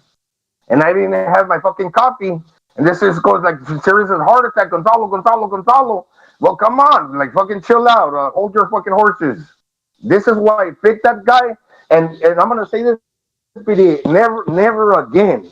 And I'm a fucking suffer through going through like these little temper tantrums, or like feeling like I'm not enough when it comes to a boxing pick. I'm gonna pick who I want to pick, regardless if I get it right or wrong, because I love boxing. Well, listen, live to see another day. That's what's important. I understand your point of view, but at the same time, this is a free speech platform. So if Joe wants to criticize your picks or speak his mind, he certainly has a right to. Yeah, but you can speak your mind, but I can certainly speak mine as well. And watch your tone. That's what you want. That's what Gonzalo is trying to say. Oh no, he wants to take my tone. That's he wants you say what you want. Watch your tone. I'm gonna be honest. I'm gonna call out JDA. School of GDA. He's trying to call me out like he's the principal. GDA, I'm gonna call out JDA. I'm gonna call him out. Okay. Go ahead. I'm noticing there's a certain little kind of hatred he has for Ryan Garcia. Okay, that's all I'm saying. All right, there's a little extra. I have a feeling in his circles, everybody likes Ryan Garcia, and he doesn't because of that. That's my opinion. You're saying you believe that Joe, aka JDA, might be biased against Ryan Garcia. Jealous. Is that what you're saying? I think he's jealous. Well, you know what I think? You know what I think? I think, hold on, I think you guys need to toughen up. I think that's what you guys need to do. Toughen up! I am toughen up. Don't tell me This is a fucking ballet. You need to toughen up, guys. You're too concerned about what Joe but thinks of like you. I said, BDA, you keep talking like that, you're gonna bust a blood vessel. You're gonna get an aneurysm. I'm not talking about you. I'm talking about I don't want to sound offensive. The old man. I don't think he's that That could old, even Joe. be like, Gonzalo. I think you're about the same age as he is. I think. They're the same age. I think they're the same age. I don't know. I have to ask Joe. Like, fuck. We're having. I like yeah, Gonzalo. Gonzalo's in his prime, BDA. What are you talking about? He's That's not right. old. He's in his prime. You're right. He sounds good right now, that's for sure. All right, well, listen. We're going to be back. BDA, one last comment because I was cutting off earlier. In regards to Canelo's consistency, I agree with the whole consistency thing, and I love it because, well, win's a win and a loss. Well, if you win, you win. But when it comes to consistency, I'm still waiting on the signature win.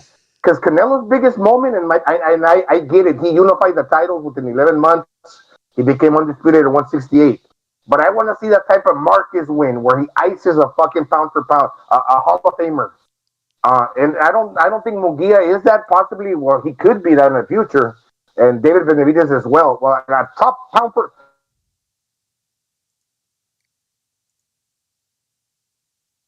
No, Gonzalo cutting off there. To me, Canelo got his signature moment. As a boxer, Canelo already had his signature moment. I mean, the fact that he, in my opinion, he fought an all-time great in Triple G. I thought he lost. I thought they went really in reality. I thought they went 1-1-1. You know, just straight down the board. I think they both won one, and I think they drawed.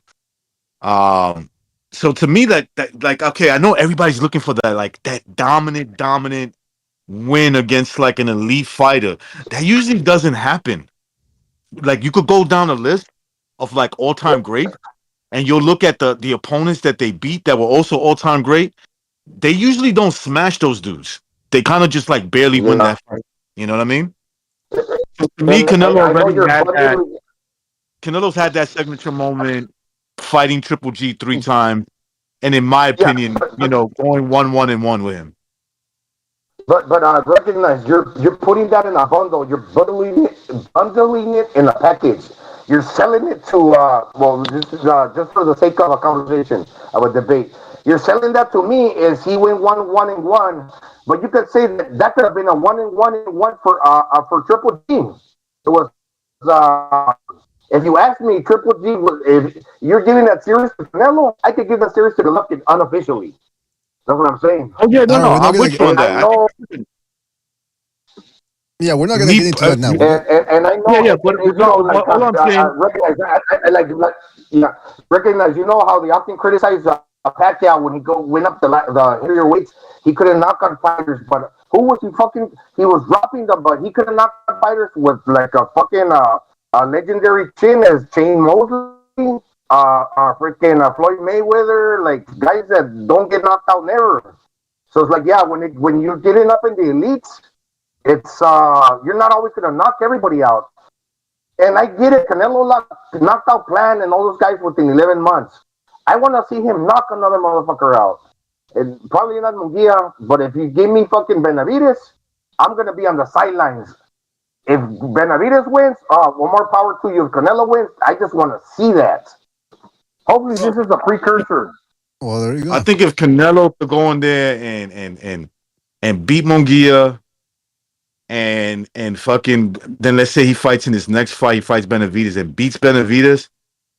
That's all-time great shit. Like, he's already done that in his career by fighting Triple G, winning a Triple G fight, going on to win titles, moving up in weight and shit like that. So I think he already did that. But for him to do it again, you're talking about like, I think when it's all said and done, you're talking about like, I think at least in my lifetime, one of the greatest resumes, Pacquiao, him, Floyd Mayweather, Oscar De La Hoya, and then Canelo. Like those are like the the guys who fought, just about everybody, or just put themselves in challenges to be in great fights. So yeah, if he does that again, I mean, shit. To me, that's just like he doesn't really have to do that and be successful. But if he is, man, you're just adding to your legendary status at that point.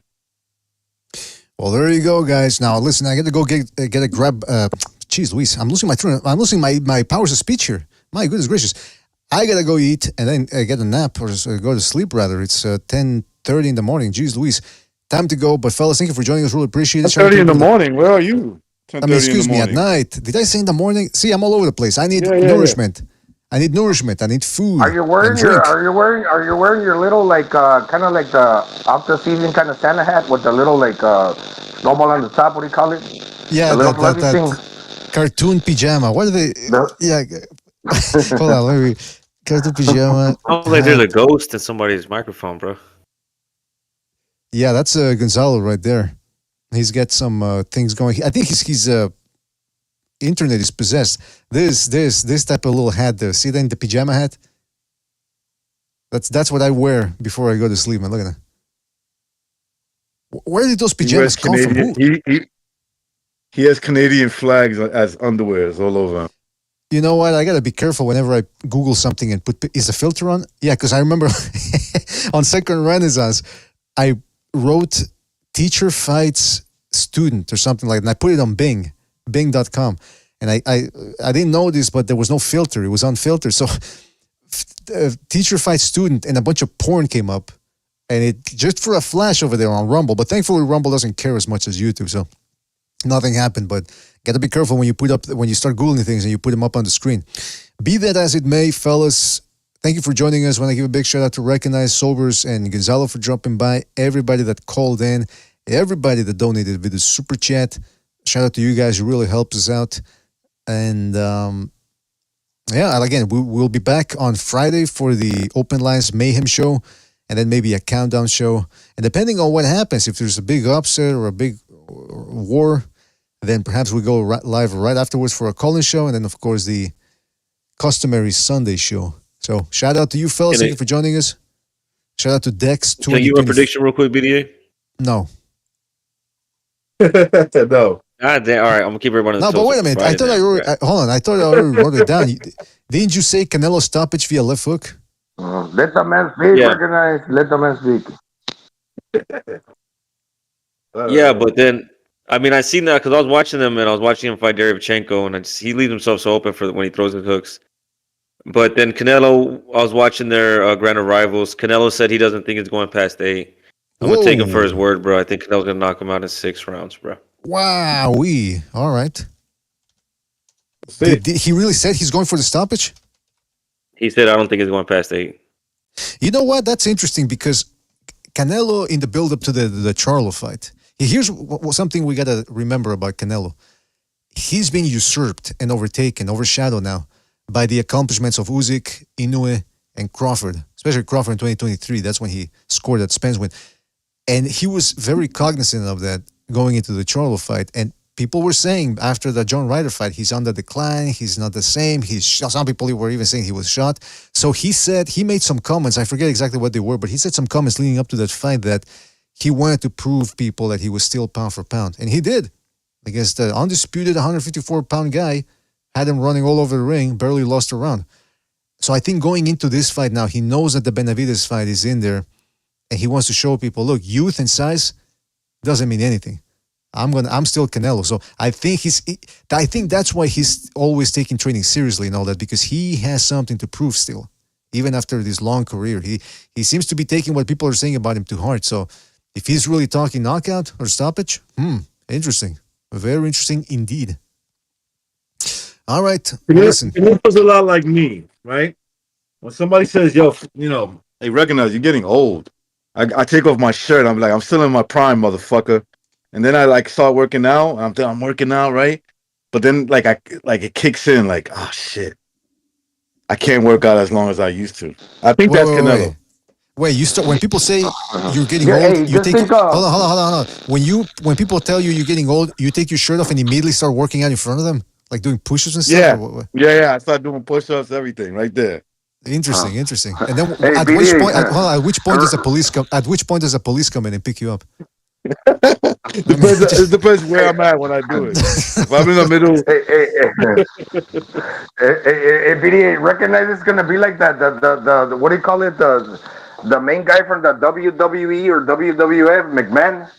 He's fucking like 80, and he's fucking like For sure. Yeah. Vince McMahon. That's right.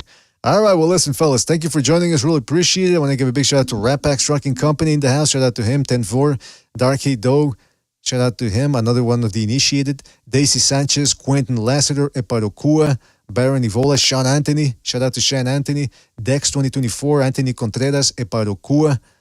And Gypsy Boxing Style. Shout out to Gypsy. He says BDA needs to be tucked in. No, I don't need to be tucked in, Gypsy, but thank you for offering anyway, man. I guess I appreciate it. Shout out to Gypsy. The Gypsy.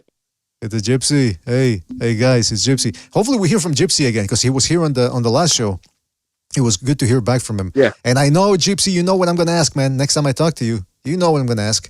I want the name of that neighborhood where you saw in California there, where you saw all those Aztec paintings of people being sacrificed and shit. I wanna Google I'm sure it was East LA. I'm sure it's East LA. I'm pretty sure. Well, it's gotta be, man. It's gotta be. But yeah, I need to Google that.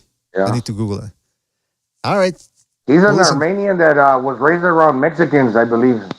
That guy. All right. Well, listen, shout out to everybody in the chat. Thanks again for joining us, people. Again, we'll be back on Friday. Try to be back on Friday, Saturday, maybe Saturday, and definitely Sunday. That's for sure, depending on what happens after the fight. But fellas, thanks again for joining us. Really appreciate it. We'll catch you in the next one. And you guys enjoy the rest of your night. I'm going to go eat, replenish my brain fuel. I'm disappointed in every one of you. I'm sorry, I didn't mean to offend you. I'm disappointed in every one of you. I kiss you on the mouth. No, I'm not cool with that. I'm sorry. One more time. I'm disappointed in every one of you. I mean, I'm dealing with degenerate animals. I'm disappointed in everyone. Totally disappointed in everyone. All right, come on. Honestly, I can't do it, man. I'm disappointed in everyone. Let me tell you why. It's gonna be all right, Nicky. Go ahead.